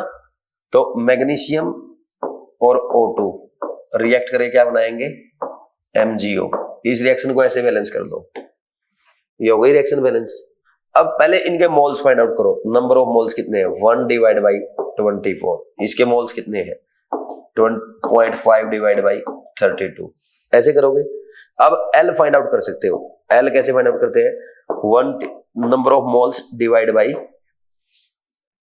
Stoichiometric coefficient in balance reaction, इसका L कितना आएगा 0.5 डिवाइड बाई 32, तो ये हो गया आपका 1/48 यानी 0.2 से थोड़ा ज्यादा। और इसको अगर आप सोल्व करोगे ये आएगा यार आपका 32 पॉइंट ये 0.02 आया है, तो ये आएगा 0.01 पे जाएगा और फिर उस पे आगे जाएगा, तो ये छोटा आ गया। तो लिमिटिंग रिएजेंट कौन हो गया O2 हो गया। बोलो कोई डाउट नहीं है, तो O2 इज लिमिटिंग रिएजेंट। ये 2 ऑप्शन दे रखे इसने। तो अब ये बताना कि Mg कितना बचेगा। तो आप देखो 1 मोल O2 रिएक्ट विद क्या लिखोगे, बोलो भाई 2 मोल Mg ये लिखोगे, तो 0.5/32 मोल O2 रिएक्ट विद ये 2 into 0.5 divide by 32 mole Mg। अब Mg का मास निकाल लो, यहां से कितना खत्म हो गया 2 गुणा 0.5 डिवाइड बाई 32 गुणा में 24, 2 ये 16 पे गया, तो 8 दूनी 16, 8 तिया 24, ये 1.5 डिवाइड बाई 2 0.75 ग्राम Mg खर्च हो गया इतना। तो mass of Mg left, mass of Mg left कितना आएगा 1 माइनस 1 ग्राम था 0.75 खत्म हो गया 0.25 ग्राम बच जाएगा। 1 ग्राम ही दे रखा था ना, Mg इन एक्सेस बाई इतना बच गया, क्या बोला how much of the excess reactant will be left. तो लेफ्ट पूछा इसने कितना है, इसमें कोई मिस्टेक तो नहीं कर दी ना मैंने, 8 दूनी 16 और 8 तिया 24, ठीक है 1.5, तो इसको 0.75 ही आएगा, ये तो सही है। तो 0.25 ग्राम बचना चाहिए। तो इसमें O2 is limiting reagent and Mg in excess left by इतना बच गया, सही है। मैंने ये ऑप्शन देख लिया डायरेक्ट, इसलिए डाउट हो रहा था। तो सही अपना सब कुछ, आंसर क्या आ जाएगा, 1 आ जाएगा। तो ये थोड़ा लेंथी क्वेश्चन था, ऐसे क्वेश्चन को भी थर्ड अटेम्प्ट में करना होता है, बिकॉज ये क्वेश्चन, ऐसा क्वेश्चन ऑलरेडी नीट में आ चुका है, एग्जैक्ट ऐसा ही, मैंने बस वैल्यू चेंज की है, उसमें था 1 ग्राम मैग्नीशियम का और शायद 0.84 ग्राम O2 का दे रखा था। तो ये अच्छा क्वेश्चन है, पहले भी ऑलरेडी आ चुका है। ठीक, next question number 29। Two elements P and Q combine to form a compound. Atomic mass of P is 12 and Q is 16. Percentage of P in the compound is 27.3. What will be the empirical formula? भाई एक काम करो, P और Q ये 27.3 है, तो ये 100 में से घटा दो, कितना उतना परसेंट बचा हुआ, तो 100 में से जाएगा 27.3, माइनस करो, लगभग 2080 माइनस करो एक बार, तो बच गया ये 72, तो 72.7 बच जाएगा, है ना। ठीक, अब इसको डिवाइड कर दो इनके एटॉमिक मास से, इसका 12 है और इसका 16, तो ये किस पे जाएगा भाई, ये अप्रोक्स, अब कैसे सोल्व करेंगे इसको, 12 करते हैं सोल्व, 12 2 जा कितने पे जाएगा, 12, एक सेकंड, 12 2 जा 24 बच गया 3, और फिर 3 बचेगा तो फिर 0.12 2 जा में फिर जाएगा, है ना, फिर 5 जा में चला जाएगा आई थिंक, है ना। अब देखो 16 ये जाएगा 16 किस पे, 16 4 जा 64 बच गया कितना 8, 4.5, तो 2.25 is to 4.5, तो ये 1:2 पे कैंसिल हो जाएगा, यानी PQ2 ये आएगा, PQ2 आंसर इज 4। इजी सा क्वेश्चन था, लेकिन कुछ बच्चे हल्की कैलकुलेशन देखते ही डर जाते हैं, इसको डिवाइड करने में कितना टाइम लगेगा यार, है ना। 29th हो गया। Next 30th question, A solution is prepared by 5 gram of solute X to 45 gram of solvent Y, what is the mass percent of the solute X। देखो भाई, मास परसेंट ऑफ X बताना आपको, कितना होगा, mass of X divide by mass of solution और गुणा में 100, तो X का मास कितना है 5, डिवाइड बाय कितना होगा 45 प्लस 5, आपने 45 से डिवाइड किया होगा बहुत सारे बच्चों ने, और आंसर 11.1 लिखा होगा, कर दी ना मिस्टेक, यही मिस्टेक तो मैं पेपर में आपसे करवाऊंगा। अरे टोटल सॉल्यूशन का मास लिखो ना, ओनली सॉल्वेंट का मास क्यों लिख रहे हो। ठीक, तो 5/50 गुणा में 100, 10%। क्वेश्चन बहुत आसान था, लेकिन एग्जामिनर की तरह एक छोटी सी मिस्टेक मैंने आपसे टेस्ट में करवा दी, बहुत सारे बच्चों ने ये आंसर किया होगा।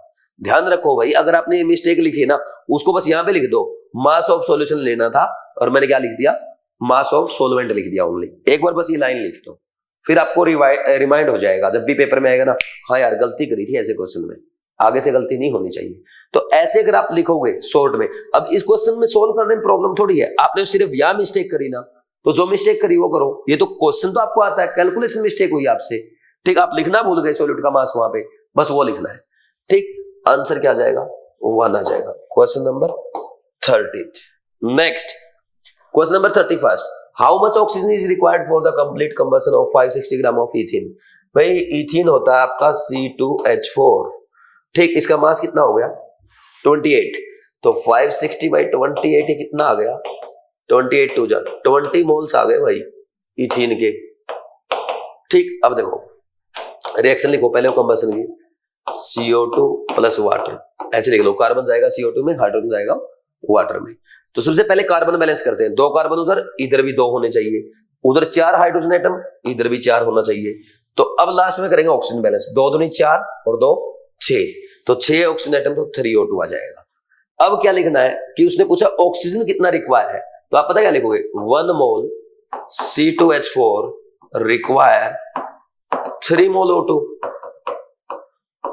ठीक, और अपने पास कितना है तो 20 मोल, तो 20 मोल CH4 required, 20 into 3 that is 60 mole O2, और 60 मोल O2 का मास फाइंड आउट कर लो। 60 into O2 भी पूछा ना, हाँ 60 into कितना आ जाएगा 16, यही आएगा ना, तो ये आ जाएगा आपका, नहीं सॉरी 32 आएगा यहाँ पे, 16 तो उसका एटॉमिक एटम मास होता है, 6 दूनी 12, 6 × 18 = 19, 192 1920 ग्राम।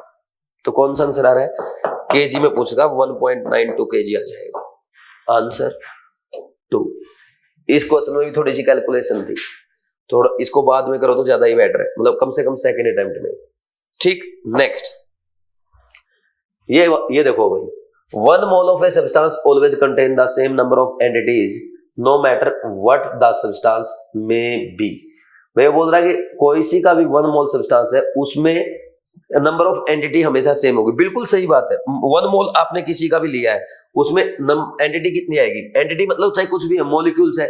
अगर मॉलिक्यूलर आपका गैस के मॉलिक्यूल्स जैसे CO2 के मॉलिक्यूल्स है तो कितने आएंगे? एन मॉलिक्यूल्स आएंगे 1 मोल में, 1 मोल CO2 में। अब मान लीजिए आप हीलियम का 1 मोल ले ले तो उसमें हीलियम के N एटम्स आएंगे। ठीक, तो एंटिटीज क्या रहेगी? हमेशा सेम रहेगी। बिल्कुल 1 मोल में N एंटिटीज आएगी, बिल्कुल सही स्टेटमेंट है। Next, 1 mole is the amount of substance that contains as many particles or entities as there are atoms in exactly 12 gram of the carbon 12 isotope। तो ये स्टेटमेंट भी सही है भाई। आपका 1 mole की डेफिनेशन क्या है? It is the amount of substance और it is the amount of substance that has as many entities as number of atoms present in 12 gram of carbon 12 isotope. तो ये सही भी है। तो अब उसको एक्सप्लेन कर रहा है, नहीं कर रहा? उसको कर रहा है, क्योंकि 1 मोल चाहे आप किसी भी सब्सटेंस का ले उसमें क्या होगा? नंबर ऑफ पार्टिकल्स जो ना वो सेम होंगे। क्यों? क्योंकि सभी के लिए 1 मोल में कितने पार्टिकल्स है? जितने 12 ग्राम में कार्बन एटम्स है वैसे। तो आंसर क्या आ जाएगा इसका? Both assertion and reason are true and reason is correct explanation of assertion. Answer 1। तो ये भी अच्छा क्वेश्चन है, आपको इसको इंपोर्टेंट क्वेश्चन में नोट कर सकते हो। इसको भी आप DR क्वेश्चन कर सकते हो, आ सकता है एग्जाम में एज इट इज। ठीक, अब नेक्स्ट देखो question number 33। Elements and compounds are the example of pure substance. बिल्कुल सही है भाई, प्योर सब्सटेंस के 2 एग्जांपल होते हैं। ये प्योर सब्सटेंस है हमारा। ठीक, उसमें क्या होगा? एक तो एलिमेंट होगा और दूसरा क्या होता है? कंपाउंड। बिल्कुल सही स्टेटमेंट है। Next, the properties of a compound are different from those of its constituent elements. बिल्कुल सही है। देखो भाई, कंपाउंड होता है आपका जैसे CO2 है, H2SO4 है, H2O है। अब देखो जैसे अगर हम बात करें H2O की, H2O में क्या है? बना किससे है? इसमें हाइड्रोजन एलिमेंट है और ऑक्सीजन एलिमेंट मिलके H2O बनाते हैं। तो हाइड्रोजन की प्रॉपर्टी अलग है, ऑक्सीजन की अलग है और H2 की दोनों से अलग है। तो अगर हम बात करें जैसे H2 क्या है? कंबस्टाइल है नेचर में। ठीक, और H2 क्या है? कंबस्टाइल नेचर में ज्वलनशील है, बहुत ज्यादा ज्वलनशील होता है। ठीक, और लेकिन H2 ऑक्सीजन के साथ रिएक्शन करके H2O बनाएगा। ये क्या है? ये आग बुझाने के काम आता है। एक के तो आग जल्दी लगती है, यानी इसके एलिमेंट के तो आग जल्दी लगती है H2 के, और ये H2O जो है ये आग बुझाने के काम आता है। तो दोनों की प्रॉपर्टी क्या हो गई? डिफरेंट। तो ये स्टेटमेंट सही है। कंपाउंड में कंपाउंड की प्रॉपर्टी जो होती है उसके कॉन्स्टिट्यूएंट एलिमेंट से डिफरेंट होती है। तो असर्शन रीजन दोनों करेक्ट है, लेकिन ये उसको एक्सप्लेन नहीं कर रहा, क्योंकि उसने क्या बताया ऊपर वाली लाइन में? ऊपर वाली लाइन में तो वो बता रहा ना प्योर सब्सटेंस के 2 पार्ट, एलिमेंट और कंपाउंड। वो तो होते हैं, ठीक है, उससे कोई मतलब ही नहीं है कि ये कंपाउंड की प्रॉपर्टी की बात कर रहा है। ठीक, तो उसका एक्सप्लेनेशन नहीं है। तो both assertion and reason are correct but reason is not correct explanation. Answer 2 आएगा। अच्छा, कुछ बच्चों को ये डाउट आता है कि असर्शन रीजन कैसे करें। ध्यान से सुनना, बिल्कुल सिंपल मेथड बता रहा हूं। आपको क्या करना होता है? सबसे पहले असर्शन पढ़ो, फिर रीजन पढ़ो। असर्शन अगर करेक्ट है और रीजन भी करेक्ट है तो करेक्ट एक्सप्लेनेशन है या नहीं, इसमें आपको सबसे ज्यादा डाउट आता है। तो आपको क्या करना है? असर्शन और रीजन दोनों करेक्ट होने के बाद दोबारा से असर्शन पढ़ेंगे, उसका वो सही क्यों है उसका रीजन खुद सोचेंगे। अगर उसमें से जो भी रीजन आपने 1 2 3 4 5 जितने भी रीजन सोचे, एक भी रीजन अगर मैच कर रहा है तो उसका करेक्ट एक्सप्लेनेशन आ जाएगा, अदरवाइज वो उसका करेक्ट एक्सप्लेनेशन नहीं है। मैं फिर रिपीट करता हूं भाई, आपको सबसे ज्यादा दिक्कत आती है असर्शन रीजन के क्वेश्चन सोल्व करने में। बिल्कुल आसान मेथड बता रहा हूं। आपको कौन से ऑप्शन में दिक्कत आती है? जब असर्शन और रीजन दोनों करेक्ट हो जाते हैं तो आपको यह समझ में नहीं आता कि रीजन असर्शन का करेक्ट एक्सप्लेनेशन है या नहीं। तो इसमें क्या करेंगे? जब दोनों करेक्ट हो जाए तो आप एक बार असर्शन दोबारा से पढ़ो और बिल्कुल फ्रेश माइंड से सोचो असर्शन करेक्ट क्यों है। तो उसके बाद आपके माइंड में रीजन आएंगे, ये इसलिए करेक्ट है। वो रीजन 1 हो सकता है, 2 आ सकते हैं, 3 आ सकते हैं, 4 5 जितने भी आएंगे। तो अब आपके माइंड में जो रीजन आए कि असर्शन इसलिए करेक्ट है, तो फिर सेकंड वाली स्टेटमेंट आप पढ़ो। तो आपका रीजन, उन जो भी रीजन आपने सोचे कि असर्शन इसलिए सही है, उनमें से कोई भी सेकंड स्टेटमेंट के साथ मैच कर जाए तो वो उसका करेक्ट एक्सप्लेनेशन है, अदरवाइज नहीं है। इसके अलावा अगर आप कोई और ऑपरेशन लगाते हो असर्शन रीजन के बीच में, बिकॉज, देयरफॉर, दैट्स व्हाई, सो, ऐसा अगर आप करते तो हमेशा आपका क्वेश्चन रॉन्ग होगा। जो मेथड मैंने आपको बताया है वही आप फॉलो करेंगे। इसके अलावा अगर आपको ये ऑप्शन है असर्शन ट्रू, रीजन फॉल्स, इसमें तो आपको दिक्कत है ही नहीं, both assertion and reason are false, तो इनमें दिक्कत नहीं आती। आपको फर्स्ट दो ऑप्शन में दिक्कत आती है, तो ये सॉल्व हो जाएगी अगर ऐसे करोगे जैसे मैंने बताया है। ठीक, next question number 34, which of the following gases will have least volume if 10 gram of each gas is taken at same temperature and pressure। बोल रहा इनमें से सबसे कम वॉल्यूम किसका होगा। तो आप एक काम कर लो, सबसे पहले भाई यहां पे फर्स्ट है, इसका 10 ग्राम लिया है, number of moles of CO2 find out कर लो। तो 10 ग्राम है, डिवाइड बाई 44 इसका मोल्स आ गया। तो एक बात बताओ आप, यहां पे उसने बोला है सेम टेम्परेचर और प्रेशर पे, तो आपको पता है at same temperature and pressure क्या होगा, बोलो भाई। PV इक्वल टू एनआरटी करते हो, आपने क्या कर दिया, temperature constant, pressure constant, R constant होता है, volume directly proportional two moles, जिसके नंबर ऑफ मोल्स सेम है। अगर N सेम होगा तो वॉल्यूम भी क्या हो जाएगा, सेम हो जाएगा। तो अब आपको ये बताना कि इनमें से सबसे कम वॉल्यूम किसका होगा। तो इसका तो ये होगा 10/44 मोल्स।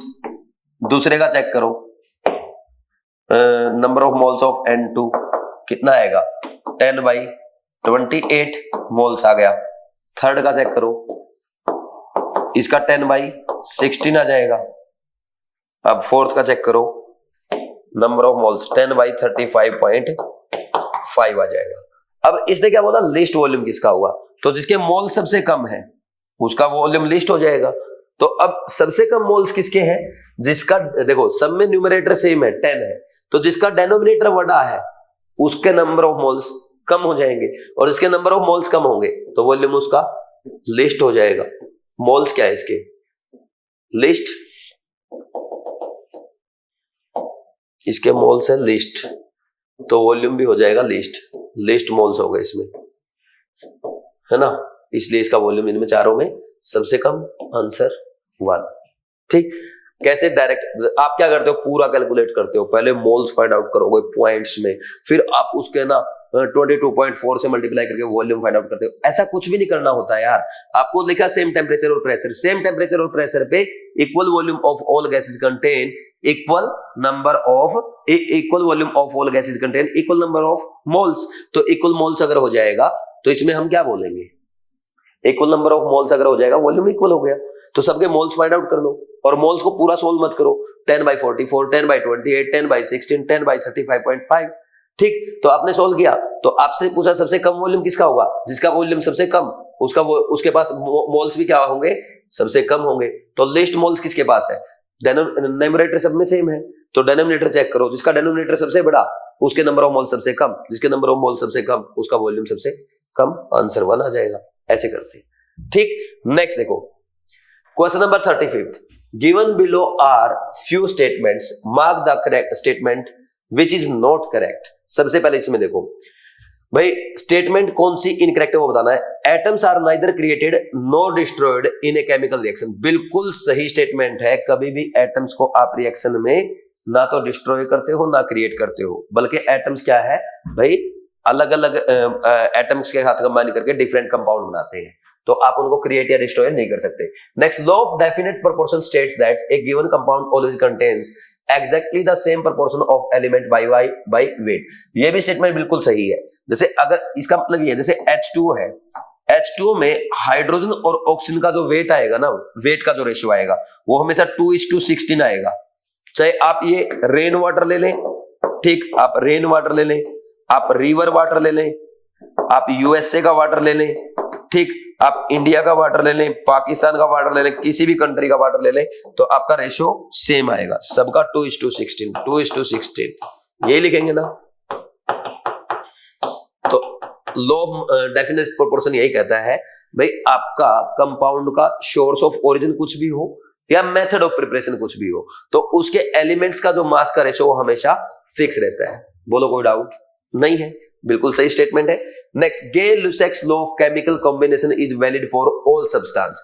देखो भाई, सब्सटेंस के लिए अवेलेबल नहीं है, ये ओनली गैसेस पे एप्लीकेबल है। किसके लिए एप्लीकेबल है, ओनली गैसेस के लिए। बोलो कोई डाउट नहीं है, तो थर्ड स्टेटमेंट रॉन्ग हो गया।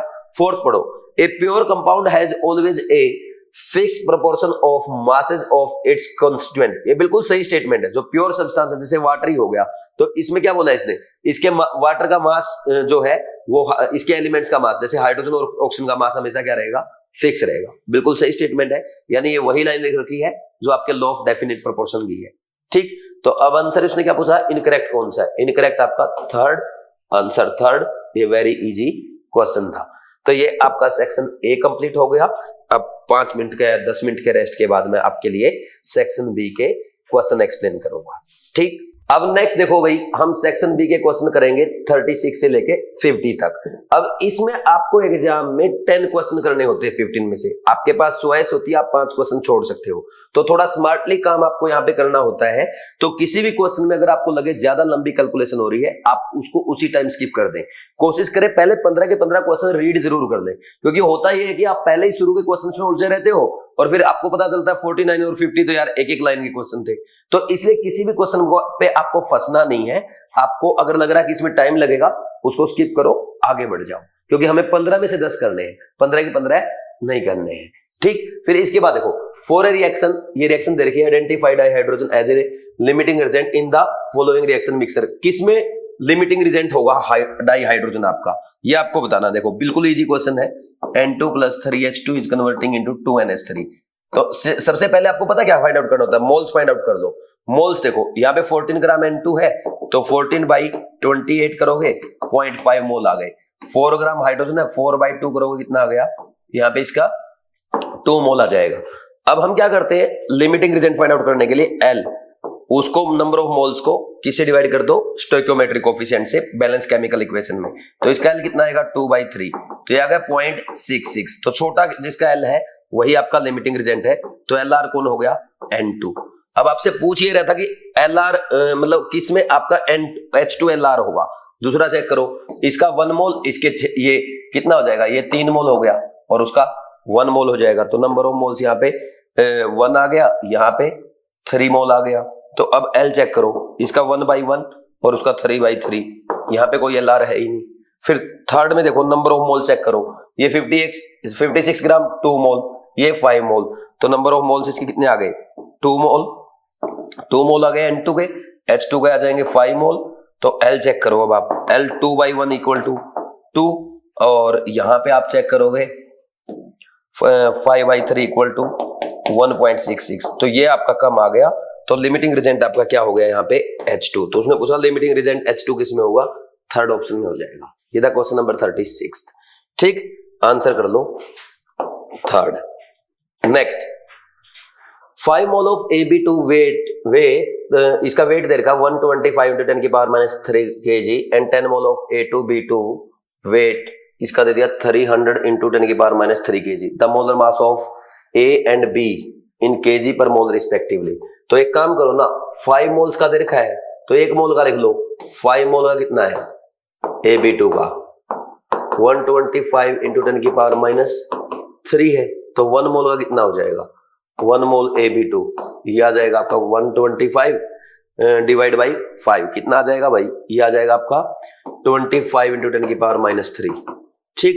और इसमें देखो 10 मोल का दे रखा है, 10 मोल A2B2 का, तो कितना है 300 × 10⁻³ kg। तो अब A2B2 के 1 मोल का बताओ कितना होगा A2B2 के 1 मोल का, तो ये हो जाएगा आपका 30 × 10⁻³ अब एक बात बताओ, यहाँ पे 1 मोल एटम ऑफ A का mass plus 2 mole atom of B is equal total mass आ रहा है 25 × 10⁻³ वहां पे क्या हो जाएगा 2A + 2B माइनस 2B = 30 × 10⁻³ तो अब एक काम करो, ये इक्वेशन 1 ये 2, तो आप पता क्या करोगे 2 - 1 कर दो, तो 2 - 1 करोगे ना, तो यहाँ पे इसको माइनस कर रहे हो आप, तो ये 2B से 2B कैंसिल हो जाएगा, तो यहाँ A बच जाएगा, तो 30 - 25 गुणा में 10⁻³ दैट इज इक्वल टू 5 × 10⁻³ आ जाएगा। ये तो A का मास आ गया। अब ये एक ही ऑप्शन में है, A का देखो आंसर थर्ड आ जाएगा। फिर भी क्रॉस चेक करना है, B का मास चेक करो, B का कितना आएगा भाई, यहाँ पे आप लिखोगे A का है 5 × 10⁻³ पुट इन 1 है ना, plus 2 into 2b into 2b equal 25 into 10 की पावर -3, तो 2b इज इक्वल टू हो जाएगा 25 माइनस 5 इंटू 10 की पावर -3, तो ये बच गया 20 और 2 से डिवाइड करो 5 10 इंटू 10 की पावर -3। सही है बिल्कुल, आंसर थर्ड बिल्कुल सही है। देखो ये जेईई मेंस का आया हुआ क्वेश्चन है, ठीक, इजी क्वेश्चन है वैसे तो, लेकिन कैलकुलेटिव टाइम, थोड़ा सा टाइम तो लगेगा। इसको भी आप सेकंड राउंड में कर सकते हो, ठीक, फर्स्ट राउंड में सेक्शन बी में तो बिल्कुल भी मत करना। Next question number 38, in the reaction, ये रिएक्शन दे दी 4NH3 + 5O2 NORH2 में जा रहा है। When one mole of ammonia and 1 mole of O2 are made to react to completion, 1 mole of H2 is produced, 1 mole of NO is produced, all the oxygen will be consumed, all the ammonia will be consumed। तो बताना कौन सा correct है। ये 4NH3 + 5O2 4NO बनाएगा plus 6H2O। अब देखो सबसे पहले मोल्स देखो कितने दे रखे अमोनिया के, 1, number of moles of O2 भी 1, तो L फाइंड आउट करो, L रेशो 1/4 कितना आया 0.25, इसका कितना आएगा L 1/5 इक्वल टू 0.2, तो ये छोटा आ गया, तो लिमिटिंग रिजेंट क्या है आपका O2, तो O2 क्या हो जाएगा कंप्लीट कंज्यूम हो जाएगा, जो लिमिटिंग रिजेंट होता है वो कंप्लीटली कंज्यूम हो जाता है, कंज्यूम कंप्लीटली कंज्यूम होगा, तो ये ऐसा एक ऑप्शन में दे ही रखा आपके, all the oxygen will be consumed. बोलो कोई डाउट है क्या? और अगर आपसे पूछे भाई इनका मास कितना कितना बनेगा, भाई अब ये एक्सेस में बच जाएगी, ये बच जाएगी आपकी एक्सेस में, एक्सेस रिजेंट है। आपसे पूछे कितना बना, 5 मोल O2 क्या दे रहा है, बोलो 4 मोल NO, तो आपसे 1 मोल O2 कितना देगा, इसी के अकॉर्डिंग क्वेश्चन सोल्व करोगे, ये 4/5 मोल NO दे देगा। ऐसे ही 5 मोल O2 क्या दे रहा है, कितना वाटर, रिएक्शन के अकॉर्डिंग 6 मोल वाटर, 6 मोल वाटर का। अगर आपसे पूछा जाए 1 मोल कितना देगा, 1 मोल O2 देगा आपका 6/5 मोल वाटर, ऐसे कर लोगे। 5 मोल रिएक्ट कर रहा है 4 मोल अमोनिया के साथ, 1 मोल रिएक्ट करेगा 4/5 मोल अमोनिया के साथ, तो ये बच जाएगा 4/5 में से एक में से 4/5 जाएगा 0.2 मोल बच जाएगा, ठीक। अगर पूछे अमोनिया कितना बचा है, ये भी कर सकते हो। Next question number 39, which among the following is the heaviest, 1 mole of oxygen, ये 32 ग्राम होता है भाई, ठीक। अगर आपको ऑक्सीजन एटम्स लिखता तो आप 16 ग्राम लिखते, ऑक्सीजन लिख दिया, इसका मतलब सिंपल गैस की बात कर रहा है, ठीक। 1 मॉलिक्यूल ऑफ सल्फर ट्राइऑक्साइड, तो 1 molecule of sulphur trioxide, 1 molecule का मास होगा 80 AMU, SO3 है ना, 80 AMU यानी 80 इंटू 10 की पावर 1.66 इंटू 10 की पावर -23 ग्राम, सॉरी -10 की power -24 gram. 100 AMU of uranium, तो 100 AMU दे रखा, 100 इंटू 1.66 इंटू 10 की power -24 gram. 10 moles of hydrogen, 10 गुना 2 20 ग्राम। तो आपसे हैवीएस्ट पूछा था, कौन सा आंसर आ जाएगा, 1 आ जाएगा। सबसे भारी कौन है, 1 है ना 32 ग्राम, बाकी सारे इससे कम ये है 20 ग्राम, फिर उससे कम ये, और ये सबसे कम सेकंड वाला। Next question number 40, if 1 ml of water contains 20 drops, 10 then number of molecules in a drop of water is, देखो भाई आपको पूछा गया कि एक ड्रॉप में कितने मॉलिक्यूल्स हो गए वाटर के, तो एक सबसे पहले देखो 20 ड्रॉप्स का वॉल्यूम कितना है, 20 ड्रॉप्स किस में है, 1 ml वाटर में, ठीक। अब एक बात बताओ, एक ड्रॉप कितने में होगी, 1/20 ml वाटर, यही होगा ना। अब बच्चे पता क्या करते हैं यहाँ पे, बोला अल्लाह अपने पास वाटर का वॉल्यूम आ गया, number of moles of water find out करेंगे, कैसे, वॉल्यूम लीटर में कन्वर्ट कर देंगे, डिवाइड बाई 22.4 कर देंगे STP पे, ये आप फॉर्मूला लगाते हो, लेकिन ये वैलिड नहीं है। जो नंबर ऑफ मोल्स होता है volume of gas in litre divide by 22.4, only for gas valid है, ओनली फॉर गैस। ये अगर आपने मिस्टेक की एग्जाम में नहीं करनी, क्योंकि वाटर क्या है, वाटर आपका लिक्विड है, बोलो कोई डाउट नहीं है, तो ये फॉर्मूला नहीं लगेगा, समझे कि नहीं समझे। फिर इसके बाद नेक्स्ट, अब देखो अब वाटर की डेंसिटी कितनी होती है, 1 ग्राम पर ml, ठीक। तो यहां से अब वाटर का 120 ml का वेट कितना हो जाएगा, मास ऑफ वाटर, बोलो कितना आया, 1/20 ग्राम आ जाएगा। तो अब number of moles of H2 कर दो, 1/20 डिवाइड बाई 18, तो ये 1/20 गुना में 1/18, इतने मोल आ गए। मॉलिक्यूल्स 1/20 गुना में 18 गुना में 6 गुना 10 की पावर 23, 6×3 18, तो ये बच जाएगा 1/60। इसको ऐसे लिख लो 100 गुना में 10 की पावर 21, तो 100/60, तो ये कट जाएगा 0 5/3, 1.66 इंटू 10 की पावर 21 मॉलिक्यूल्स आ जाएंगे वाटर के, मॉलिक्यूल्स ऑफ H2O। बोलो कोई डाउट है क्या? कौन सा आंसर आया? ये आ गया आपका फोर्थ आंसर। ये अच्छा क्वेश्चन है, इंपॉर्टेंट क्वेश्चन है, इंपॉर्टेंट फॉर रिवीजन। ठीक, गलती कर सकते हो आप इस क्वेश्चन में, ठीक है भाई, कर लेंगे ऐसे। नेक्स्ट करें question number 41। Calculate molarity of 63% weight by weight HNO3 solution if density is 1.4 ग्राम पर ml। तो 63% वेट बाय वेट का मतलब क्या है? इसका मतलब हो गया 63 ग्राम HNO3 इन 100 ग्राम सॉल्यूशन, ये मतलब हुआ इसका। तो मास ऑफ सॉल्यूशन आपके पास आ गया, और आपके पास साथ में क्या है? डेंसिटी ऑफ सॉल्यूशन भी है। वॉल्यूम ऑफ सॉल्यूशन क्या हुआ बताओ भाई, क्या हो जाएगा? Mass by density. तो मास कितना? 100 divide by 1.4, this will be equal to 1000 upon 14 ml, और इसको लिख सकते हो 1/14 लीटर। ठीक, अब एक बात बताओ, मास आपके पास HNO3 का नंबर ऑफ मोल्स कितना हो जाएगा? 63 डिवाइड बाई इसका मास 1, 14 और 48, 63 हो गया 1 मोल। मोलरिटी आपसे पूछा है, तो 1 मोल डिवाइड बाई वॉल्यूम कितना? 1/14 equal to 14 molar. Answer 1। Easy question था। डेंसिटी के फॉर्मूले पता नहीं क्या क्या याद करते हो। मोलरिटी में याद कर लिया मैंने। मोलरिटी वाला क्वेश्चन ही मोलरिटी वाला पूछा नहीं आपसे, वेट बाई वेट का दे दिया मैंने। कर लो आप डेंसिटी का फॉर्मूला याद। आप जो ये डेंसिटी के फॉर्मूले याद करते हैं मोलरिटी और मोलैलिटी के लिए, ये कभी भी काम नहीं आएंगे, क्योंकि एग्जामिनर क्वेश्चन आपको चेंज करके दे देगा। वो पुराना पैटर्न हो चुका है। जैसे मैंने आपसे ये पूछ लिया 63% weight by weight HNO3 solution है जिसकी डेंसिटी 1.4 ग्राम पर ml है, तो उसकी मोलरिटी बताओ। अब लगाओ आप मोलरिटी और मोलैलिटी वाला फॉर्मूला, यहाँ पे लगेगा ही नहीं। ठीक, तो क्या करना पड़ेगा? 63% वेट बाय वेट का मतलब है 63 ग्राम HNO3 इन 100 ग्राम सॉल्यूशन। मोलरिटी फाइंड आउट करनी है, number of moles divide by volume of solution चाहिए। मास आ गया सॉल्यूट का, और यहाँ पे आपके पास सॉल्यूशन का ही मास है, तो सॉल्यूशन के मास से डेंसिटी ऑफ सॉल्यूशन है वॉल्यूम ऑफ सॉल्यूशन आ जाएगा। लीटर में कन्वर्ट किया, नंबर ऑफ मोल से डिवाइड कर दो, मोलरिटी आ गई। ऐसे करते हैं। ठीक, next question number 42। What will be the molarity of A solution which contains 5.85 gram of NaCl पर 500 ml। तो वॉल्यूम कितना हो गया? 0.5 लीटर। नंबर ऑफ मोल्स आ जाएंगे NaCl का 5.85, इसका मास होता है 23, इसका 35.5, तो टोटल आ जाएगा 58.5। ये मोल्स आ गए 0.1, तो molarity is equal to number of moles divide by volume 0.1/5, that is equal to 0.2 molar या मोल पर litre. Answer 3। Very easy question, ऐसे कर सकते हो आप। ठीक है ना भाई। Next question number 43।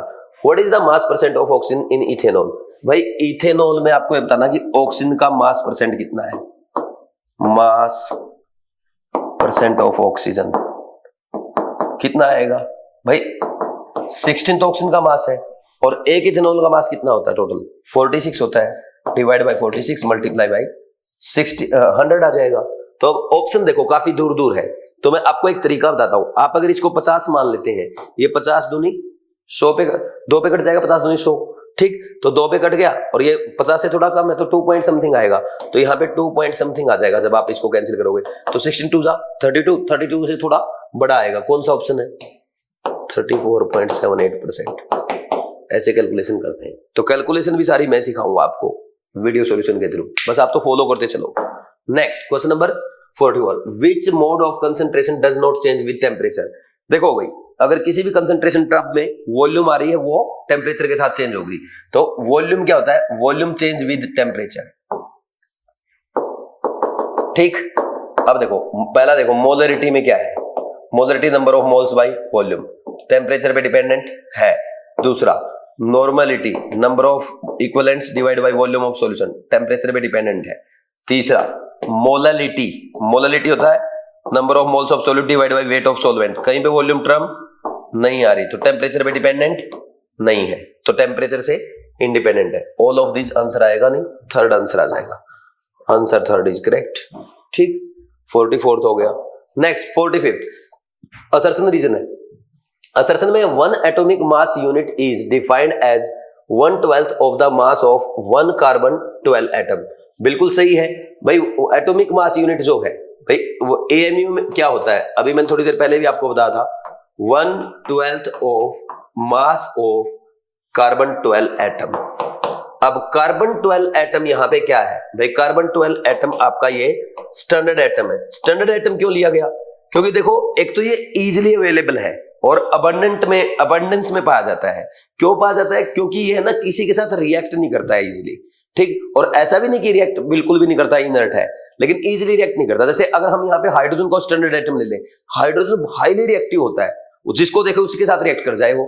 ठीक, तो इसलिए हाइड्रोजन की बजाय हमने कार्बन 12 एटम चूज किया, क्योंकि ये इजीली रिएक्ट नहीं करता और अबंडेंस में अवेलेबल होता है।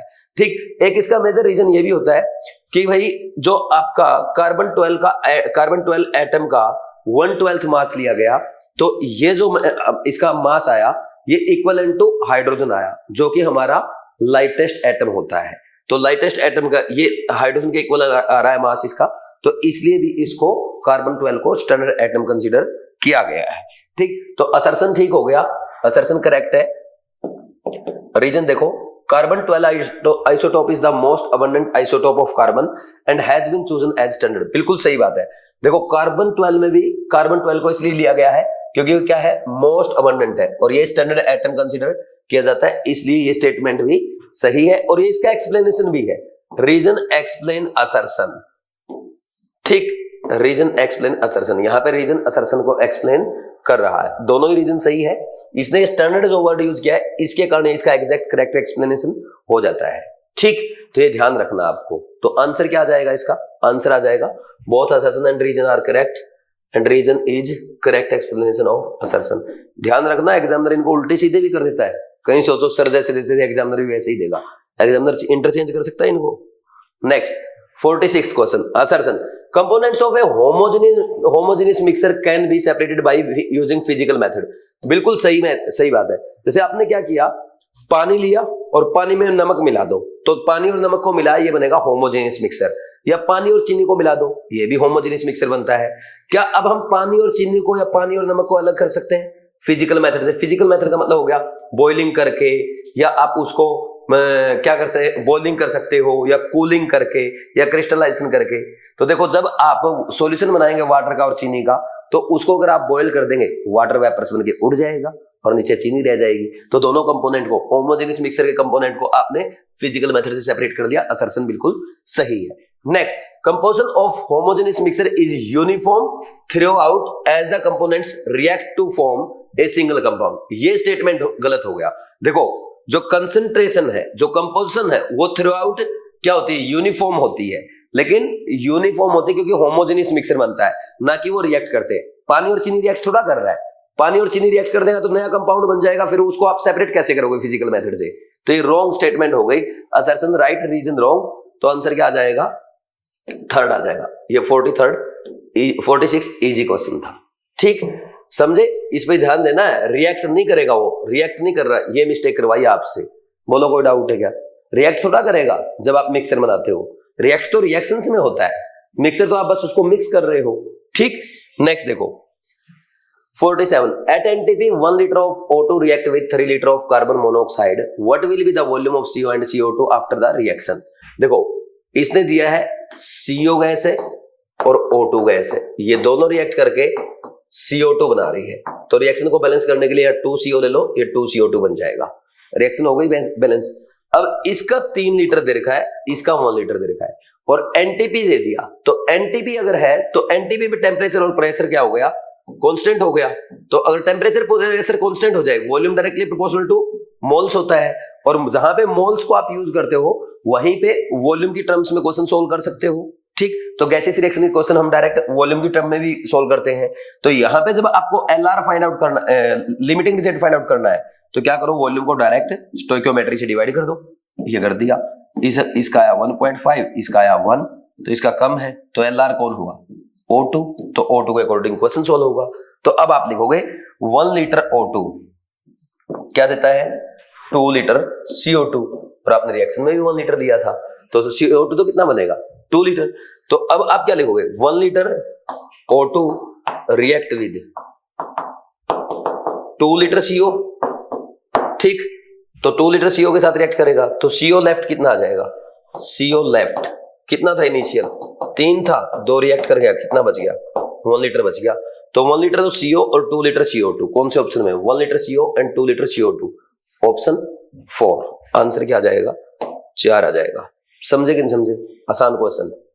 Next question number 48, in a mixture of gases the volume content of a gas is 0.06% at STP, calculate the number of molecules of the gas in 1 liter of the mixture।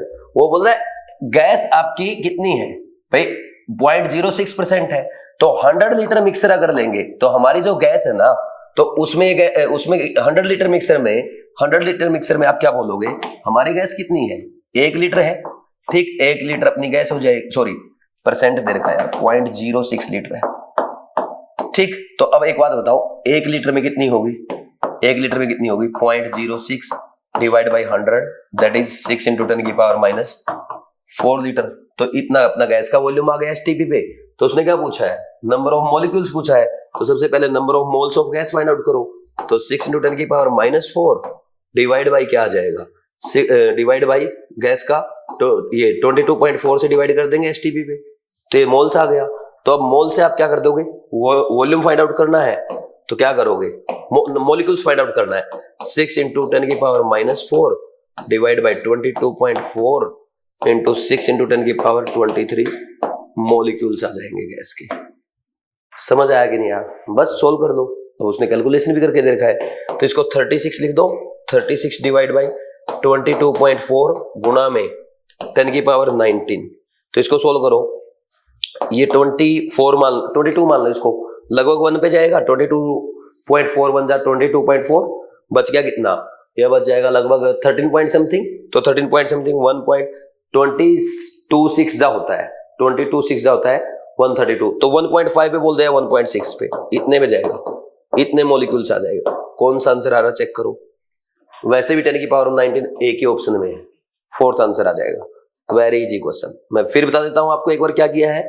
सबसे पहले देखो, बोल दिया कि एक gas है, particular gas X, उसका content कितना रहता है, 0.06% है मिक्सर में। तो अगर 1 लीटर मिक्सर दे दिया, तो बताओ 1 लीटर मिक्सर में इस पार्टिकुलर गैस के कितने मॉलिक्यूल्स होंगे। तो आप देखो, अगर 100 लीटर मिक्सर रहेगा 0.06 लीटर रहेगी वो गैस, 1 लीटर मिक्सर रहेगा तो उसमें 0.06 बाई 100 यानी 6 इंटू 10 की पावर माइनस 4 लीटर रहेगी वो गैस। तो अब आपके पास गैस का वॉल्यूम आ गया एसटीपी पे, मोल्स फाइंड आउट करने के लिए 22.4 से डिवाइड कर दिया, और मॉलिक्यूल्स फाइंड आउट करने के लिए मोल्स को एन से मल्टीप्लाई कर दिया। ये क्वेश्चन था, ठीक। Next question number 49, what will be the weight of CO having the same number of oxygen atom as present in 22 gram of CO2। तो एक काम करो ना, पहले CO2 के मोल्स फाइंड आउट कर लो, कितने आएंगे, 22 डिवाइड बाई 44, तो 0.5 मोल CO2 आ गया।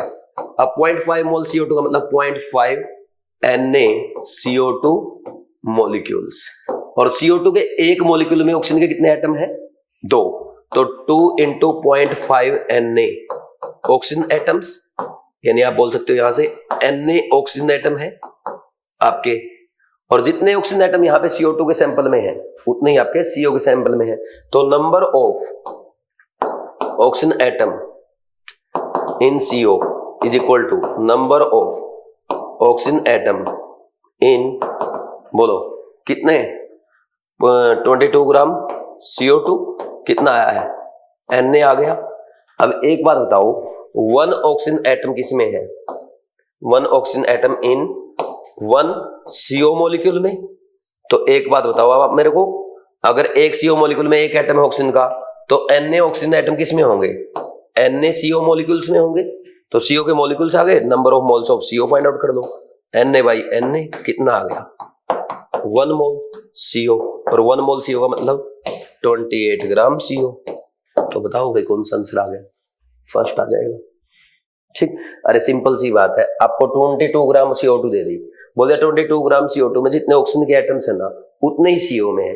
तो हमने क्या कर लिया, 22 ग्राम CO2 में मोल्स फाइंड आउट किए, उसे CO2 के मॉलिक्यूल से क्या भाई ऑक्सीजन के एटम्स आ गए, तो N ऑक्सीजन एटम आ गए 22 ग्राम CO2 में।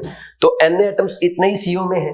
अब आपको पता CO के एक मॉलिक्यूल में ऑक्सीजन का एक एटम होता है, तो N एटम्स किस में होंगे, N oxygen atom N CO molecules में, तो CO के मोल्स आ जाएंगे N बाई N, 1 मोल का मास आपको पता है। आज का last question, which of the following pair illustrate the law of multiple proportion.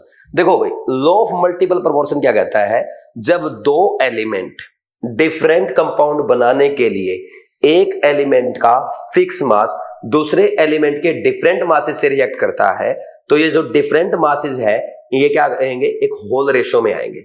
ये है आपका लॉ ऑफ मल्टीपल प्रोपोर्शन। ठीक, कैसे, जैसे अगर मैं आपको एक एग्जांपल के तौर पे समझाऊं भाई, जैसे मान लीजिए हमने क्या किया, हाइड्रोजन ले लिया और ऑक्सीजन ले लिया। ठीक, मुझे H2O बनाना है, तो यहां पे मैं ऑक्सीजन का मास ले लिया 2, तो और 16 मास लिया मैंने ऑक्सीजन का। या इसको ऐसे करो आप ना, ये रेशियो को ऐसे मत करो, ऐसे लिखो इसको, इधर रेशियो लिखते हैं H और O। ये देखो यहाँ पे अगर हाइड्रोजन का मान लीजिए 2 मास ऑक्सीजन के 16 मास के साथ रिएक्शन कर रहा है, क्या बनेगा, H2O। अब हाइड्रोजन का फिक्स मास रखो, 2 ही रखा, लेकिन ऑक्सीजन का आपने मान लीजिए चेंज कर दिया 32, तो अब क्या बन जाएगा, H2O2। तो आपका यहाँ पे 2 एलिमेंट रिएक्ट कर रहे हैं, कौन, हाइड्रोजन और ऑक्सीजन। तो हाइड्रोजन का फिक्स मास जो है ऑक्सीजन के डिफरेंट मासेस के साथ रिएक्ट करके डिफरेंट कंपाउंड बना रहा है, तो ये जो डिफरेंट ऑक्सीजन के मास रिएक्ट कर रहे हैं इनका रेशियो क्या आएगा, 1:2 आएगा कि नहीं आएगा, ये क्वेश्चन है। ठीक, ये होता है लॉ ऑफ मल्टीपल प्रोपोर्शन। इससे समझ में नहीं आया, एक और समझ लो भाई, जैसे मान लीजिए कार्बन और ऑक्सीजन डिफरेंट एलिमेंट है दोनों, ये रिएक्ट करें, तो कार्बन का मास मान लीजिए मैंने 12 फिक्स कर दिया, एक बार इसको ऑक्सीजन के 16 मास के साथ रिएक्शन कराऊं तो CO बनेगा, और कार्बन के 12 मास को ही मैं ऑक्सीजन के 32 मास के साथ रिएक्शन कराऊं तो ये CO2 बन जाएगा। ठीक, तो दो एलिमेंट डिफरेंट कंपाउंड बनाने के लिए जब एक का फिक्स मास दूसरे के डिफरेंट मासेस के साथ रिएक्ट करता है तो वो क्या है, होल रेशियो बियर करते हैं। ये लॉ ऑफ मल्टीपल प्रोपोर्शन। तो देखो कहां आएगा, अब इसमें देखो PS3 और HCl, यहाँ पे तो अलग अलग एलिमेंट आ गए। इसमें देखो H हाइड्रोजन सल्फर, यहाँ पे सल्फर ऑक्सीजन अलग अलग हो गया, यहाँ पे Cu और Cl, यहाँ पे Cu और सल्फर ऑक्सीजन, 3 में तो वैसे ही नहीं लागू है ये। फिर इसके बाद लेड ऑक्सीजन, तो आपने क्या देखा भाई, यहाँ पे लेड का फिक्स मास, भाई लेड का फिक्स मास क्या है, ऑक्सीजन के डिफरेंट मासेस के साथ रिएक्शन करके क्या कर रहा है, बोलो भाई, डिफरेंट कंपाउंड बना रहा है, जिसमें ऑक्सीजन का रेशियो क्या आएगा, 16:32, यानी 1:2 होल नंबर रेशियो आ रहा है, जबकि लेड का मास फिक्स है, एक ही एटम लिया आपने लेड का, तो आंसर क्या आ जाएगा, सेकंड आ जाएगा। ठीक है भाई, तो ये थे आपके मोल कॉन्सेप्ट के 50 क्वेश्चन के सॉल्यूशन। एक एक क्वेश्चन को मैंने अच्छे से एक्सप्लेन करने की कोशिश की है, क्या आप मिस्टेक कर सकते हो वो बताया है, क्या बातें आपको ध्यान में रखनी है, कौन सा क्वेश्चन आपको स्टार्टिंग में करना चाहिए, कौन सा आपको बाद में करना चाहिए, ये भी सिखाने की कोशिश की है।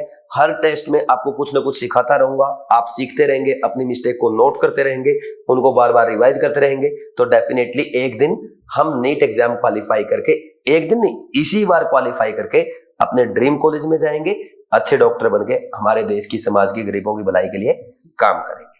थैंक यू भाई, ऑल द बेस्ट।